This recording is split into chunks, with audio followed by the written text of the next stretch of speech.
एक मिनिट एक मिनिट. हो, चालू करा चालू करा.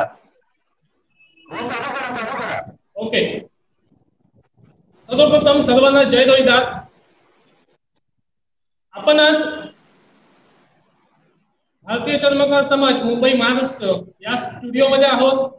या स्टुडिओमधून आपण आज लाईव्ह चर्चासत्र स्पर्धा परीक्षा यांच्या विषयी लाईव्ह चर्चासत्र आपण आज घेत आहोत. यामध्ये आपल्यासोबत आहेत श्री सत्यवान रेडकर साहेब. आपल्यासोबत आहेत श्री सत्यवान रेडकर साहेब. नमस्कार. या चर्चासत्राचे ते आहेत प्रमुख मार्गदर्शक. या चर्चासत्राचे आहेत ते प्रमुख मार्गदर्शक, अनुवाद अधिकारी, मुंबई कस्टम्स यांचा थोडक्यात जीवन प्रवास मी आपल्या समोर मांडू इच्छितोय. जीवनात संघर्ष हा महत्वाचा आहे, त्यासोबत संयम सुद्धा आवश्यक आहे. 9वीत नापास झालेला विद्यार्थी त्याच वर्गात पुन्हा बसून पहिला क्रमांक पटकावतो. झोपडपट्टीत 10x10च्या चाळीमध्ये राहून रिक्षा धुण्याची कामे, सुट्टीच्या दिवशी पार्ट टाइम स्वरूपात वेटरची कामे, अशी वेगवेगळी कामे त्यांनी आजपर्यंत केलेली आहेत. आणि ह्या इच्छेच्या बळावर त्यांनी आजपर्यंत वेगवेगळ्या डिग्र्या प्रदान केलेल्या आहेत. त्यामध्ये त्यांनी M.Com, MA, post graduate diploma in human resources management, post graduate diploma in labour law and industrial relations आणि आता ते सध्या LLBच्या लास्ट इयरला आहे. अशा प्रकारचा त्यांचा हा जीवन प्रवास. त्यांनी आजवर बऱ्याच परीक्षा दिल्या. कमी वयात चांगल्या पदावर पोहोचण्याचा त्यांचा मानस खरा ठरला आहे. आणि 2010 या वर्षी IIT मुंबई येथे कनिष्ठ सहाय्यक पदावरती शासकीय नोकरीला अनुवादक गट व पदासाठी संपूर्ण भारतात 223 उमेदवारांच्या निवड यादीत 166व्या क्रमांकावर त्यांची निवड होऊन मुंबई कस्टम या ठिकाणी त्यांची शिफारस करण्यात आलेली आहे. कोणत्याही स्वरूपाचे मोठेपण न ठेवता स्वतःसोबत इतरांचा सुद्धा विकास कसा करायचा किंवा तो कार्यरत कसा ठेवायचा यासाठी त्यांनी एक वेगळा उपक्रम आयोजित केला आहे. त्या उपक्रमाचं नाव आहे तिमिरातून तेजाकडे. या सामाजिक उपक्रमाच्या उद्देशातून महाराष्ट्रातील बऱ्याच समाज वर्गाकडे किंवा बऱ्याच स्पर्धा परीक्षा अभ्यास करणाऱ्या विद्यार्थी वर्गांकडे व्हॉट्सअप, टेलिग्राम यांच्या माध्यमातून वेगवेगळ्या माध्यमातून ते जाहिराती, सामान्य ज्ञान प्रश्न, विविध आवश्यक PDF अशा प्रकारचे सर्व प्रकारचे ते काय करत आहेत, म्हणजे जनजागृती मार्गदर्शन करण्याचं ते एक प्रमुख काम करत आहेत. अशा प्रकारचे आजच्या चर्चासत्राचे ते मुख्य मार्गदर्शक सत्यवान यशवंत रेडकर यांचे मी भारतीय चर्मकार समाज मुंबई महाराष्ट्र या राज्यस्तरीय संघटनेच्या माध्यमातून सहर्ष स्वागत करत आहे. पुनश्च एकदा त्यांचे सहर्ष स्वागत. सर नमस्कार. नमस्कार प्राजक्त. ओके सर, मी काय म्हणतोय, आज आपण आपल्या स्टुडिओमध्ये जॉईन झालात. आपण चांगल्या प्रकारे आपले जे समाज बांधव आहेत, त्यानंतर स्पर्धा परीक्षा देणारे जे सर्व इच्छुक उमेदवार असतील त्यांना जरा मार्गदर्शन करण्यासाठी आपण बहुमोल असे मार्गदर्शन करावे असे मी आपल्यास विनंती करतो. सर काय म्हणतोय की स्पर्धा परीक्षा म्हणजे ऍक्च्युअल काय किंवा त्याचे स्वरूप कशा प्रकारचे असते, काय सांगू शकाल सर? प्राजक्त, आजचा विषय खूपच महत्वाचा आहे. स्पर्धा परीक्षा मार्गदर्शन परिवर्तनाच्या दृष्टिकोनातून काळाची जी गरज आहे, तर आपणास या सध्याच्या युवा वर्गास विविध स्पर्धा परीक्षांविषयी मार्गदर्शन करणे आवश्यक आहे. लक्षात घ्या की स्पर्धा परीक्षा केवळ आपण म्हणतो की UPSC MPSC एवढ्या स्पर्धा परीक्षा नसतात. त्यासोबत आपल्याला इतरही स्पर्धा परीक्षा आहेत जिथे सरसेवा भरती केली जाते. आपल्याला मोजक्याच परीक्षा माहीत असल्या कारणाने ऍक्च्युअली स्पर्धा परीक्षा कोणकोणत्या स्वरूपाच्या असतात याबद्दल आपल्याला तेवढे नॉलेज नसतं. आणि समाजामध्ये असे विद्यार्थी आहेत जे उच्च शिक्षित आहेत आणि त्यांना विविध पदांवरती निवड होण्यासाठी काहीतरी त्यांना करायची इच्छा आहे, परंतु उचित मार्गदर्शन न मिळाल्या कारणाने ते त्या गोष्टींपासून वंचित राहतात. लक्षात घ्या मित्रांनो, स्पर्धा परीक्षा म्हणजे काय? जेव्हाही एखाद्या शासकीय जाहिरातीच्या अनुषंगाने एखादी पदभरती असते आणि त्या पदभरतीसाठी आणि त्या पदभरतीसाठी जेव्हा एखादी विशेष परीक्षा घेतल्या होत्या, प्रवेश परीक्षा घेतल्या होत्या, त्या प्रवेश परीक्षेच्या अनुषंगाने ते विद्यार्थी योग्य रीतीने स्टडी करून त्या पर्टिक्युलर पदासाठी ते आवेदन करतात, अभ्यास करतात आणि निवड होण्याचा प्रयत्न करतात. त्या संबंधित परीक्षेला स्पर्धा परीक्षा नाव देण्याचं कारण हेच आहे की तुम्हाला त्या विद्यार्थ्यांमध्ये एक स्पर्धा करायची. जो जिता वही सिकंदर, जसं आपलं एक ब्रीदवाक्य किंवा एक म्हण म्हटली जाते, त्याचप्रमाणे जो जिता वही सिकंदर, जो जिंकणार तो पुढे जाणार. ज्या निवड यादीमध्ये समजा 10 वॅकन्सी असतील, तर त्या 10 वॅकन्सीमध्ये जे प्राथमिक जे पहिले 10 विद्यार्थी असतील, जे अंतिम निवड यादीत असतील, तेच त्या स्पर्धा परीक्षेच्या माध्यमातून त्या विशिष्ट पदांपर्यंत. लक्षात घ्या, या स्पर्धा परीक्षांमागे एक म्हणजे जे आता कॉम्पिटिशनचा स्तर एवढा वाढलेला आहे, कारण तुम्ही पाहत असाल की प्रत्येक वर्षी असंख्य लोक ग्रॅज्युएट, पोस्ट ग्रॅज्युएट होत असतात. कोणी 10वी 12वी असेच शैक्षणिक अर्थ धारण केलेले, कोणी टेक्निकल एज्युकेशन घेतलेलं आहे. तर सर्वांनाच शासकीय नोकरी उपलब्ध करून देणे शक्य नाही. परंतु या स्पर्धा परीक्षेच्या माध्यमातून विविध पदांसाठी जेव्हा ते अभ्यास करून एखादी परीक्षा देतात, तेव्हा त्यांची निवड, त्या पदांसाठी त्यांची निवड झाल्यानंतर त्यांचे पुढचे आयुष्य म्हणजे जे उज्ज्वल आयुष्य आपण म्हणू शकतो की एक आता जर सध्या तुम्ही समाजात पाहू शकता की सर्वांना शासकीय नोकरीची आवश्यकता असते किंवा त्यांचा कल शासकीय नोकरींकडे आहे. परंतु कोणत्या परीक्षा द्यायला पाहिजेत, माझ्या शैक्षणिक पात्रतेच्या अनुषंगाने कोणकोणत्या जाहिराती येतात किंवा कोणकोणत्या जाहिरातीच्या अनुषंगाने मी पात्र आहे, हे अजून समाजापर्यंत अजूनही पोहोचत नाही. बहुतेक जाहिराती असतात ते काहीतरी तांत्रिक अडचणींमुळे किंवा इतर काही कारणांमुळे विद्यार्थ्यांपर्यंत पोहोचत नाही. तर आपले कार्य आहे की जेव्हाही अशा जाहिराती येतात, जेणेकरून महाराष्ट्रातले जे जाहिराती असतील त्या जाहिराती आपण त्या विद्यार्थ्यांपर्यंत पोहोचवणे आवश्यक असते.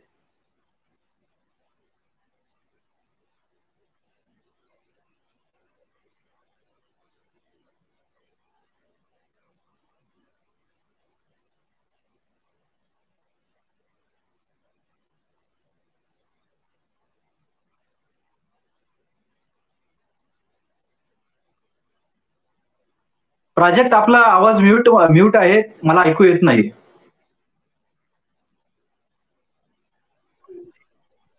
हा सर, काय म्हणतोय की समाजामध्ये स्पर्धा परीक्षांबाबत कोणत्या प्रकारचे न्यूनगंड आहेत? प्राजक्त, तुम्ही चांगला प्रश्न विचारला. स्पर्धा परीक्षांबाबत जे जसं आपण लहान होतो आणि आपल्याला लहानपणी सांगतात की ह्या शासकीय परीक्षा असतात, विविध शासकीय परीक्षा असतात आणि ह्या शासकीय परीक्षांसाठी तू मोठं झाल्यावर हे बन, किंवा लहानपणी आपल्याला एक शाळेमध्ये प्रश्न विचारला जातो की बाळा मोठा होऊन तू काय बनणार. आपण कोणी म्हणतं डॉक्टर, कोणी म्हणतं इंजिनियर, कोणी म्हणतं मी वकील बनणार, असे आपण मत व्यक्त करतो. परंतु मोठे झाल्यावर एक विशिष्ट शैक्षणिक अर्हता धारण केल्यानंतर नेमक्या कोणत्या परीक्षा द्यायला पाहिजे, कोणते शिक्षण घ्यायला पाहिजे, हा संभ्रमाचा प्रश्न असतो. आणि तो आपल्या व्यक्तिगत स्तरावरती आपला निर्णय असतो की मी कोणतं शिक्षण घेऊन कोणत्या पदांसाठी मी नंतर भविष्यामध्ये, पदांसाठी म्हणण्यापेक्षा कोणत्या क्षेत्राकडे तुम्ही वळाल.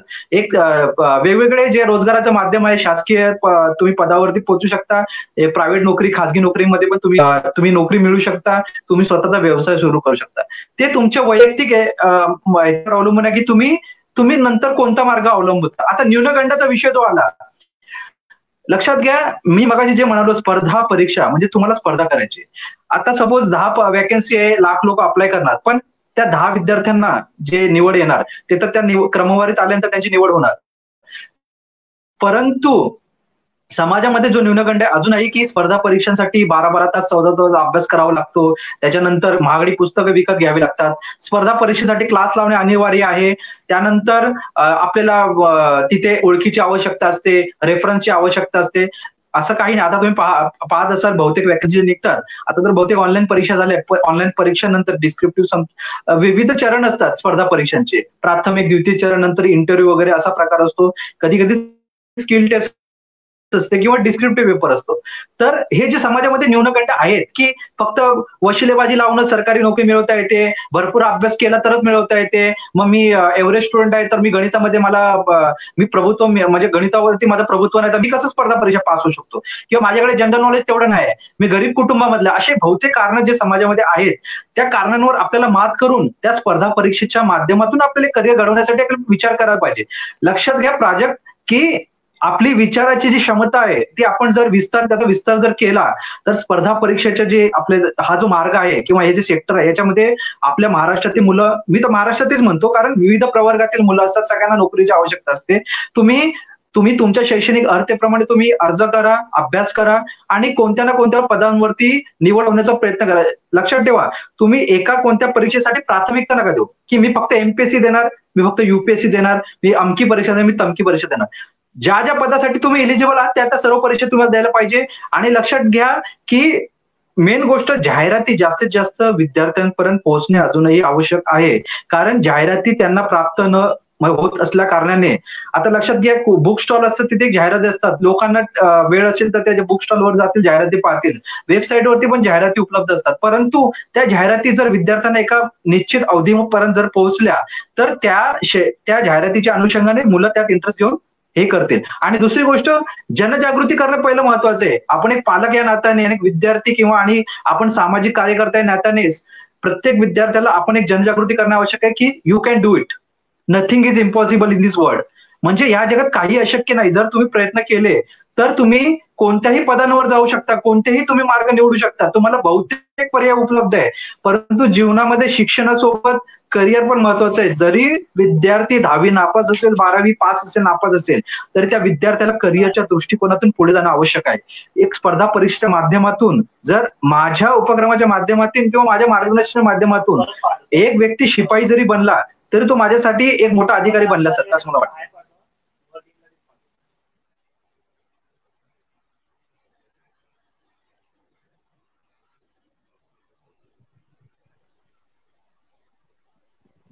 ओके, धन्यवाद सर. आता काही दिवसामध्ये सर 10वीचा किंवा 12वीचा निकाल लागणार आहे.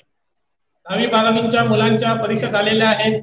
त्यांना आता त्यांचा निकाल हा या किंवा पुढील महिन्यात लवकरच तो निकाल लागणार आहे. आता या 10वी नंतर किंवा 12वी नंतर शिक्षणाच्या करिअरच्या कोणत्या वाटा उपलब्ध आहेत सर? म्हणजे 10वी किंवा 12वी नंतर त्यांना आपल्या करिअर मार्गदर्शनासाठी कोणत्या वाटा अशा उपलब्ध होणार आहेत?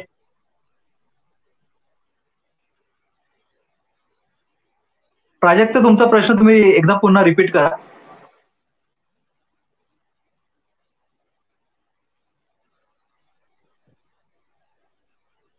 सर काय म्हणतोय की आता 10वी किंवा 12वीचा निकाल लागणार आहे आणि ह्या 10वी किंवा 12वीचा निकाल लागल्यानंतर ही जी मुलं आता वेगवेगळ्या दिशेला जाणार आहेत, दिशेला म्हणण्यापेक्षा वेगवेगळ्या फॅकल्टीला जाणार आहेत. मग या विद्यार्थ्यांसाठी करिअरच्या दृष्टीने कोणकोणत्या वाटा उपलब्ध आहेत?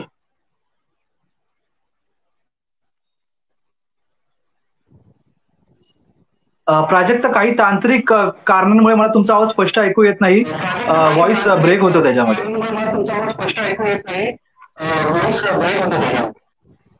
सर आवाज येतोय?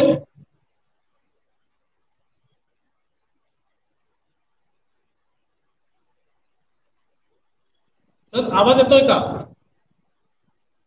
हो हो हो.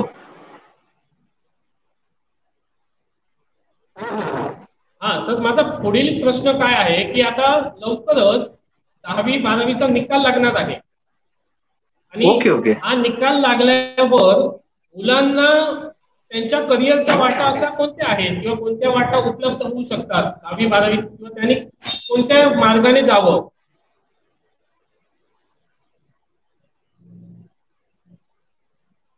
प्राजक्त, 10वी तसेच 12वी नंतर किंवा 10वी नंतर तुम्ही म्हणू शकता की विविध करिअरच्या वाटा उपलब्ध असतात. आपण पारंपरिक जर अभ्यासक्रम पाहिले तर पारंपरिक अभ्यासक्रमानुसार आपण 11वी-12वी जसे कॉमर्स, आर्ट, सायन्स मध्ये पण आपण हे करू शकता. आपण डिप्लोमासाठी वळू शकता. त्याच्यानंतर आपण ITI क्षेत्रासाठी त्या याच्यामध्ये पण एक करिअर करू शकता.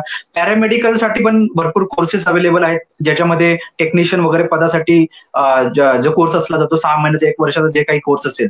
डिप्लोमा धारकांना पण नंतर जाऊन विविध प्रकारच्या क्षेत्रामध्ये संधी असतात.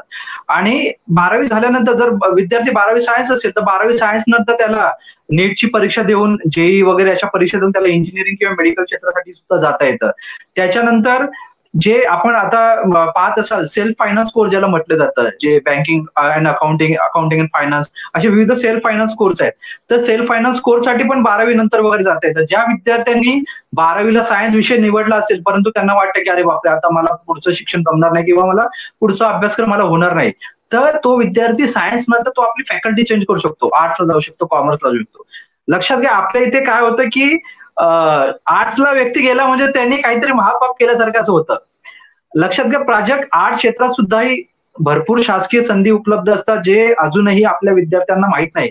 तुम्हाला मी एक उदाहरण माझंच देतो की मी बीकॉम झालेला विद्यार्थी की नंतर मी एमकॉम केलं, परंतु जेव्हा मला प्राथमिक जी नोकरी मिळाली जे हिंदी क्षेत्रामध्ये, म्हणजे राजभाषा ज्याला म्हणतात, तर जी हिंदी, जे सेंट्रल गव्हर्नमेंटचं जे इंग्लिश आणि हिंदी बायलिंग्वल असतं वर्क, तर त्या राजभाषामध्ये तुम्हाला त्या पदांवरती आवेदन करण्यासाठी तुम्हाला मास्टर डिग्री हिंदी किंवा बॅचलर डिग्री इन इंग्लिश, तुम्हाला बॅचलर किंवा मास्टर्स मध्ये एकतर मीडियम पाहिजे किंवा त्याचा तुम्हाला विषय पाहिजे, एक इंग्रजी विषय असेल किंवा हिंदी विषय असेल.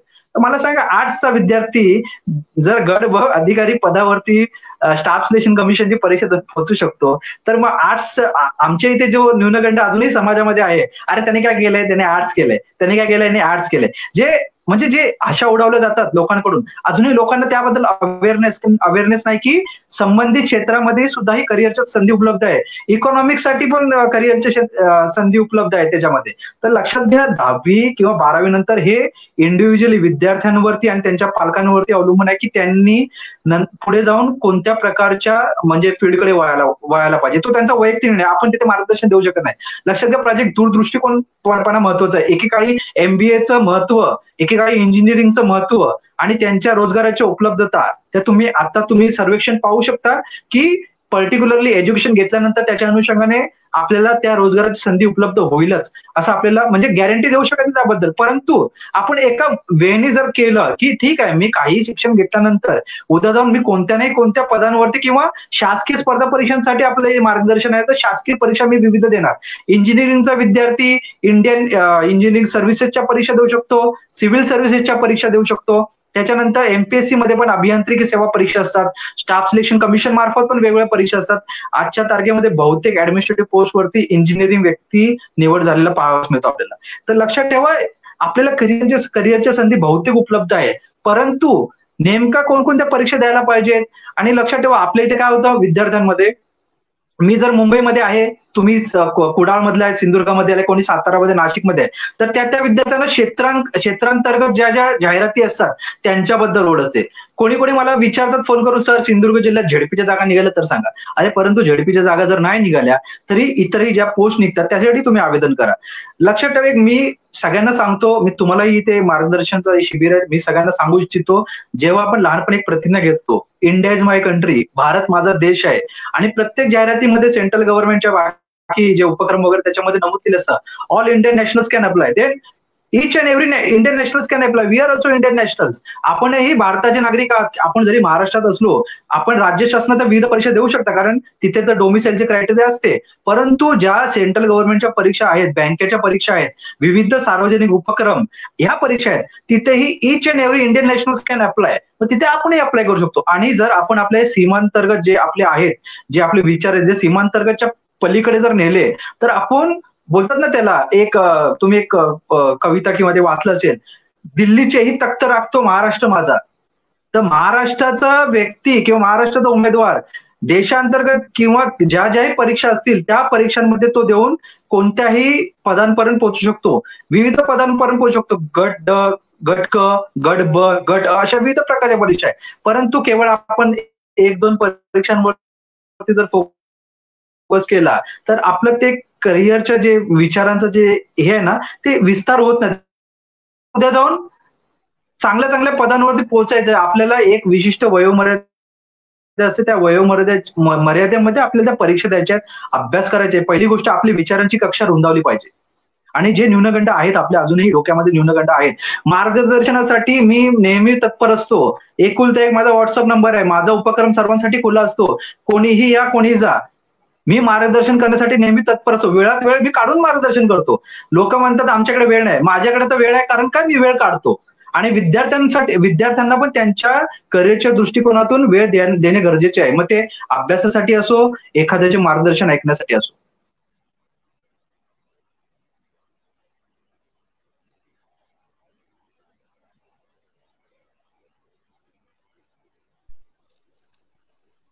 ओके सर, चांगल्या प्रकारे मार्गदर्शन केलेलं आहे. अजून मी काय की काही विद्यार्थ्यांच्या तक्रारी असतात, म्हणजे त्या तक्रारी काय असतात की जागा कमी आहेत, काहीच विद्यार्थी सिलेक्ट होतात किंवा काय बाकीच्या विद्यार्थ्यांवर बेरोजगारीची वेळ येते. म्हणजे याबद्दल आपले मत काय आहे? म्हणजे बरेच ग्रामीण भागातील किंवा शहरी भागातील विद्यार्थी काय म्हणतात की या ठिकाणी आपल्याकडे जागा कमी असतात, त्यानंतर त्यांना हे भेटत नाही, म्हणजे सिलेक्शन होत नाही. मग याविषयी आपले सर मत काय आहे? हे पहा प्राजक्त, जेव्हाही एखादी सेंट्रल गव्हर्नमेंटची जेव्हा एखादी वॅकन्सी असते, आवाज येतोय त्या जाहिरातीत हो आवाज येतो. जेव्हाही एखादी सेंट्रल गव्हर्नमेंटची वॅकन्सी असते त्यात स्पष्टपणे लिहिलं असतं ऑल इंडिया सर्व्हिस लायबिलिटी, म्हणजे तुम्ही भारतामध्ये कुठेही स्थानापन्न होऊ शकता किंवा पदस्थापित होऊ शकता. त्याच्यानंतर महाराष्ट्राच्या बाबतीत तेच आहे की महाराष्ट्राच्या एका पर्टिक्युलर सेवेमध्ये आपण आल्यानंतर महाराष्ट्राच्या कोणत्याही शहरात किंवा तालुक्यात आपली म्हणजे पदस्थापना होऊ शकते. तर लक्षात घ्या की जर मी एका क्षेत्रामध्ये राहत असेल आणि मी जर त्याच क्षेत्राबाबत जर विचार करत असेल की माझ्या इथे मी समथिंग फॉर एक्झाम्पल तुमच्या इथे सिंधुदुर्गामध्ये जेव्हा वॅकन्सी येते तेव्हा मी फक्त सिंधुदुर्गामध्ये वॅकन्सी आले तरच अप्लाय करणार. तर मग तिथे जेव्हा सिंधुदुर्गामध्ये वॅकन्सी येतील त्याचं तर संख्या ती कमीच असणार, परंतु एका दिवसात हजारोच्या संख्येने विविध जाहिराती येतात. आपण बेंगलोरला कधी जाऊन परीक्षा देणार नाही, गोव्याला जाऊन परीक्षा देणार नाही, नॉर्थ साईडला कधी जाऊन परीक्षा देणार नाही किंवा इतर कोणत्या ठिकाणी देशातल्या विविध राज्यांमध्ये जाऊन परीक्षा देणार नाही, तर आपल्याला त्या जी पदसंख्या जी असते ती आपल्याला कमीच वाटणार नेहमी. आणि आपण त्या कक्षेच्या पलीकडे जर ट्राय केले तर आपल्या लवकरात लवकर सिलेक्शन होण्याचे चान्सेस भरपूर आहे. जसे इतर राज्यातील विद्यार्थी येतात, येथे परीक्षा देतात आणि परीक्षा दिल्यानंतर ते असंच केवळ परीक्षा देत नाही, त्यांच्यामध्ये लहानपणापासून किंवा एका पर्टिक्युलर एज पासून त्यांच्यामध्ये डेडिकेशन असतं की मी पर्टिक्युलर या पोझिशनला नंतर अप्लाय करणार, मी एवढं शिक्षण घेणार, मी एवढा अभ्यास करणार, हे करणार. आज मुलांची मानसिकता त्या दृष्टिकोनातून असायला पाहिजे की मला जर माझं भवितव्य घडवायचं आहे तर अभ्यास करणे मला अनिवार्य आहे, अभ्यासाला तर तोड नाही. दुसरी गोष्ट, जेव्हाही काही स्टडी मटेरियल किंवा काही असतं ज्या मी उपक्रमाच्या माध्यमातून सुद्धा पाठवत असतो किंवा त्यांच्याकडे रेडीमेड झेरॉक्स अवेलेबल असतील, पुस्तक अवेलेबल, लक्षात घ्या प्राजक्त की अजूनही आपला अभ्यास 100% पूर्ण नसतो. मी नंतर या विषयावर येईल की जे परीक्षेमध्ये जे सेक्शन असतात त्या सेक्शन मधला पर्टिक्युलर विषयाचा अभ्यास अजूनही आपला 100% पूर्ण नाही. जर 100% अभ्यास पूर्ण नसेल तर आपण कोणत्याही परीक्षा किती अटेम्प्ट जरी दिले तरी सिलेक्शन होण्याचे चान्सेस आपले नेहमी कमीच राहणार तिथे. आणि आपण जर नेहमी क्षेत्रांतर्गत जर विचार करणार की ह्या अमुक परीक्षा देणार किंवा असंच करणार, मी काय बोलतो, तुम्ही ज्याही पदासाठी ज्याही शैक्षणिक अर्हतेच्या संदर्भात तुम्ही पात्र आहे त्या सर्व परीक्षा तुम्ही द्यायला पाहिजे. मग तुम्ही असं कधीच म्हणणार नाही की येथे बेरोजगारीची समस्या निर्माण झाली, येथे लक्षात घ्या, तुम्ही जर आवेदनच करणार नाही, अर्ज करणार नाही तर तुमचं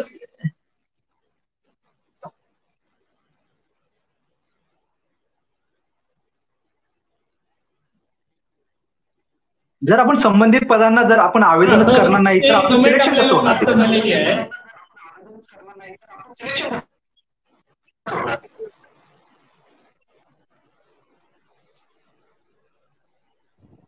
ही ग्रामीण भागात हा प्रोजेक्ट रिपीट करा प्रश्न असते.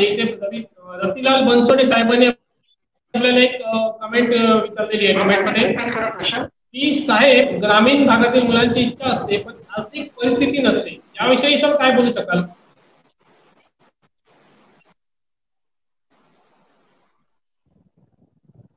आवाज येतोय सर? एक मिनिट.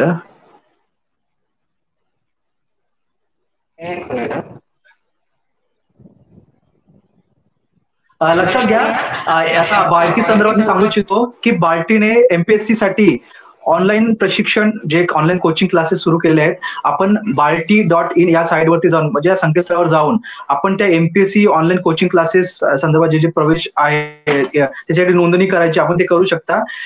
त्यानंतर ज्या जे बेसिक जे आपल्याला जे नॉलेज पाहिजे, ज्या ज्या विविध परीक्षांसाठी जे बेसिक जे नॉलेज असणे आवश्यक आहे, ते तर मी विद्यार्थ्यांना पुरवतच असतो, विविध अध्ययन साहित्य पुरवत असतो. तर ते बार्टी प्रशिक्षण संस्था जी आहे, त्या प्रशिक्षण संस्थेचे आपण ऑनलाईन आता जे त्यांनी केलेलं एक नवीन उपक्रम चालू केलेला आहे, ऑनलाईन प्रशिक्षण एमपीएससीचे आहे, तर त्याच्यासाठी तुम्ही नोंदणी करू शकता तिथे.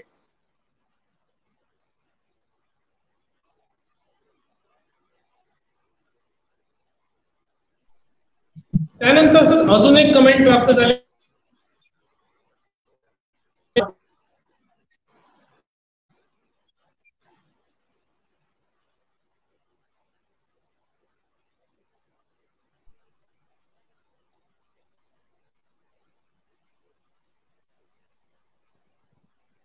सर आवाज येतोय? हो, तुम्ही प्रश्न रिपीट करा. हा, कमेंट मध्ये आपल्याला एक आलेलं आहे बघा, ग्रामीण भागातील मुलांची इच्छा असते पण आर्थिक परिस्थिती नसते, यावर काय बोलू शकाल? प्राजक्त हे पहा की मी सुद्धा एक युवक आहे आणि मी या समाजामध्ये पाहत असतो की युवक वर्ग कोणत्या दिशेला चाललेला आहे आणि युवक वर्गाला बाकी गोष्टींसाठी ज्या गोष्टींसाठी वेळ आहे त्या सर्व अनावश्यक गोष्टी मी मानल्या जातो. कारण मी जर युवक वर्ग जो पाहतो ना, तो फिरण्यांमध्ये, सिनेमा पाहण्यांमध्ये आणि ज्या अनावश्यक ज्या गोष्टी आहेत, व्हॉट्सअप चॅटिंग करण्यामध्ये, म्हणजे तंत्रज्ञानाचा सुद्धा एक चांगल्या प्रकारे जो उपयोग व्हायला पाहिजे त्या उपयोगासाठी सुद्धा युवक वर्ग उदासीनता बाळगतो आणि नको त्या गोष्टींमध्ये ते जास्त रस घेतात. मला सांगा, व्यक्ती गरीब असेल, आर्थिक परिस्थिती खराब असेल, त्या व्यक्तींना नेहमी सामाजिक कार्यकर्ते किंवा अन्यथा काही ना काही मदतीसाठी किंवा सहकार्यासाठी पुढे धावतातच. परंतु असे आपल्याला शासनाने पण भरपूर सुविधा दिलेल्या आहेत. ते आवेदन शुल्कामध्ये असतील किंवा आणि शुल्कामध्ये जर आपण पर्टिक्युलर कॅटेगरीमध्ये जर असाल तर आपल्या ते शुल्कामध्ये आपल्याला सवलत दिली जाते तिथे. आणि लक्षात ठेवा, प्राजक्त काय आपल्याला काय एका महिन्यामध्ये काय 10 परीक्षांसाठी फॉर्म अर्ज नाही करायचे. जिथे एक सिलेक्टेड काहीतरी परीक्षा आहेत जिथे आवेदन शुल्क कमी आहे किंवा अशा भरपूर परीक्षा आहेत जिथे महिलांना, एससी एसटी प्रवर्गातील उमेदवारांना, नंतर दिव्यांग उमेदवारांना, भूतपूर्व सैनिकांना फी ही नसते, त्यामध्ये शुल्क कोणत्याही प्रकारचं नसतं. बहुतेक सेंट्रल गव्हर्नमेंटच्या ज्या परीक्षा आहेत जिथे अजिबात कोणत्याही प्रकारचं शुल्क नाही, मग जिथे शुल्क नाही तिथे सुद्धा आपले लोक का अप्लाय करत नाहीत? जर आपल्याला फी मध्ये सवलत दिलेली आहे किंवा एकही रुपया तिथे शुल्क नाही, आपल्याला केवळ ऑनलाईन फॉर्म भरायचा आहे. आणि लक्षात घ्या प्राजक्त, आजच्या तारखेमध्ये सर्व लोकांकडे अँड्रॉइड मोबाईल उपलब्ध आहेत. कीपॅडचे दिवस गेले, तंत्रज्ञानाचा माणूस जास्तीत जास्त वापर करतो, सर्वांकडे अँड्रॉइड मोबाईल उपलब्ध आहे. आपण अँड्रॉइड मोबाईलच्या आधारे सुद्धाही ऑनलाईन अर्ज करू शकता, विविध जाहिराती पाहू शकता, नॉलेज आपल्याला जे मटेरियल रिक्वायर्ड आहे ते आपण घेऊ शकता, पीडीएफ फाईल डाउनलोड करू शकता.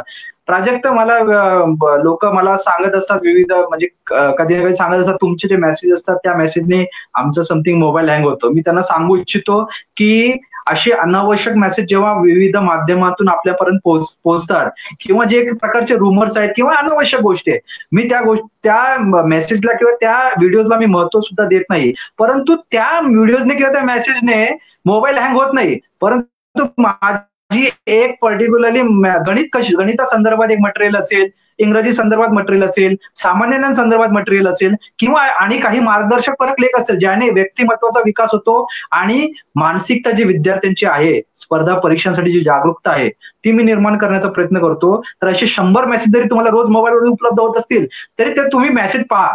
जरी तुमचा फोन हँग होत असेल तरी रिस्टार्ट करा. परंतु त्या जे आवश्यक किंवा ज्ञानवर्धक ज्या गोष्टी आहेत त्यांच्यासाठी नको ती कारण नका देऊ की माझा मोबाईल हँग होतो, माझा हे होतो, ते होतं. ते तुमचं एक वैयक्तिक कारण तुम्ही काही देऊ शकता त्याच्यामध्ये. मग एक काम करा ना, मोबाईल हँग होतो तर अनावश्यक ज्या गोष्टी आहेत किंवा ऑटो मीडिया डाउनलोड करून ऑप्शन असतो तो तिकडे ऑफ करून ठेवा आणि तुम्हाला जे रिक्वायर्ड जे आहेत पीडीएफ फाईल त्याच डाउनलोड करा. मी तुम्हाला कुठे सांगितलंय की मी एक पीडीएफ फाईल पाठवून तर ती तुम्ही डाउनलोड करायलाच हवी? नका डाउनलोड करू. परंतु ती जर पीडीएफ फाईल तुमच्यासाठी तसेच तुमच्या क्षेत्रातील विद्यार्थ्यांसाठी जर ती अत्यावश्यक जी गोष्ट आहे किंवा ज्ञानवर्धक जर माहिती आहे तर ज्ञानवर्धक माहितीसाठी मोबाईल हँग होणे किंवा असले प्रकार ही कारण देणं लोकांनी थांबवावेत. मग तो विद्यार्थी असेल नाही तर पालक वर्ग असेल. आणि राहिली गोष्ट, जिथे जिथे मार्गदर्शनाची आवश्यकता असते तिथे तिथे मार्गदर्शनासाठी मी नेहमी उपलब्ध असतो. रात्रीच्या वेळेस पण मी जाहिराती टाकत असतो. कारण का, माझ्या महाराष्ट्रातील विविध प्रवर्गातील उमेदवारांना त्या त्या जाहिराती पोहोचणे आवश्यक आहे. मग ते तुमच्या माध्यमातून असो किंवा इतरांच्या माध्यमातून असो. लक्षात घ्या प्राजक्त, की कसं होतं की आजच्या तारखेमध्ये ई कॉमर्स आपण पाहिलं असेल, ई कॉमर्स एक वस्तू असेल किंवा काहीतरी असेल तर ती लगेच स्प्रेड केली जाते. परंतु एखादी जाहिरात एक पाठवली तर ती स्प्रेड केली जात नाही. मग तुम्ही जर एका क्षेत्रामध्ये जर राहता, की सपोज फॉर एक्झाम्पल तुम्ही एका समथिंग एका एरियामध्ये राहतात आणि त्याच एरियामधला मला दुसरा विद्यार्थी मला फोन करतो, सर मला जाहिराती मिळतच नाही. मग प्राजक्त चव्हाण साहेब त्याच एरियामध्ये राहतात. मग त्यांना मी जर जाहिराती पाठवतोय तर त्याच क्षेत्रातील दुसऱ्या उमेदवारांना त्या जाहिराती कशा मिळत नाहीत? मग ही संकुचित विचारसरणी बदलायला हवी, की जेणेकरून स्वतःसोबत इतरांचा विकास करायचा आहे आणि दुसऱ्यांचं भवितव्य घडवण्यासाठी आपला खारीचा वाटा कोणत्या ना कोणत्या वेळेने किंवा मार्गाने असणे आवश्यक आहे.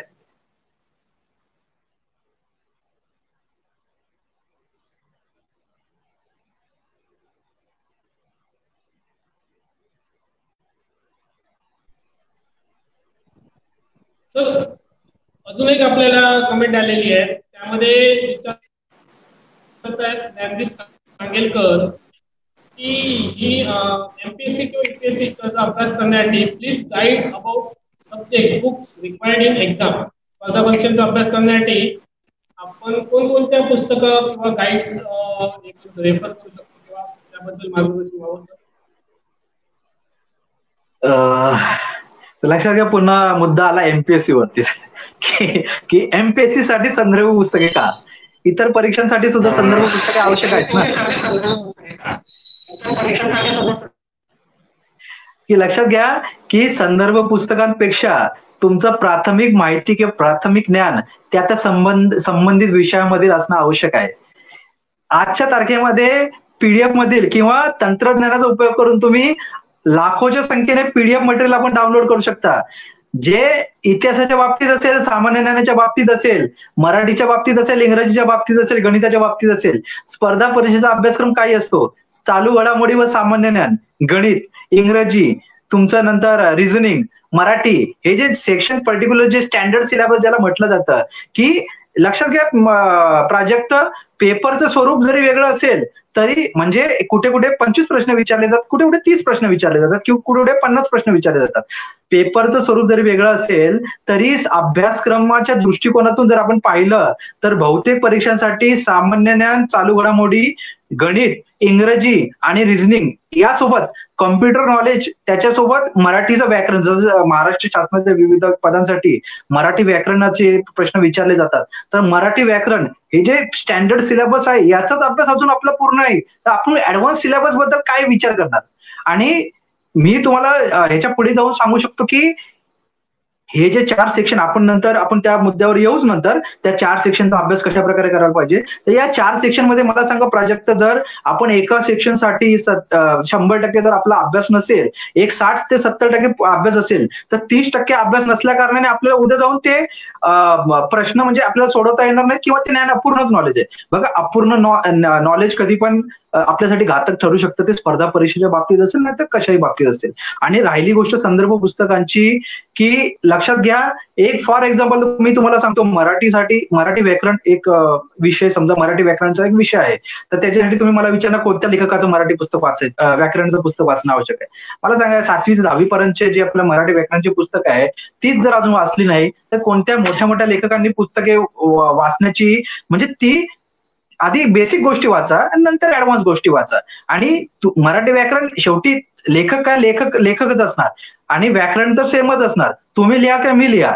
मग व्याकरण जे प्राथमिक आपण जे शिकलेलं आतापर्यंत जे व्याकरण शिकलेलं आहे त्याच्या पलीकडे तर जाऊन व्याकरण कोणी नवीन क्रिएट तर नाही करू शकत ना. तुम्ही किंवा मी असं वेगळं त्याच्यामध्ये रिसर्च नाही करू शकत ना, की हे अक्षरगण वृत्त आहे, ह्याच्यामध्ये अजून संशोधन केलं मी, हे समथिंग हे आहे तर त्याच्यामध्ये मी अजून संशोधन केलं, असं नसतं. त्यामध्ये एक बेसिक कॉन्सेप्ट असतो व्याकरणाचा, तसाच बेसिक कॉन्सेप्ट पर्टिक्युलर सेक्शनचा आहे, ज्याच्या संदर्भात आपण पुढे जाऊन बोलणार की स्पर्धा परीक्षेचा अभ्यास म्हणजे जे अभ्यासासाठी आपण प्रयत्न किंवा जो अभ्यासासाठी आपल्याला जी एक तंत्रप्रणाली जी असते ना, ती त्याच्याबद्दल आपण मी नंतर डिस्कस करू त्याच्यावर.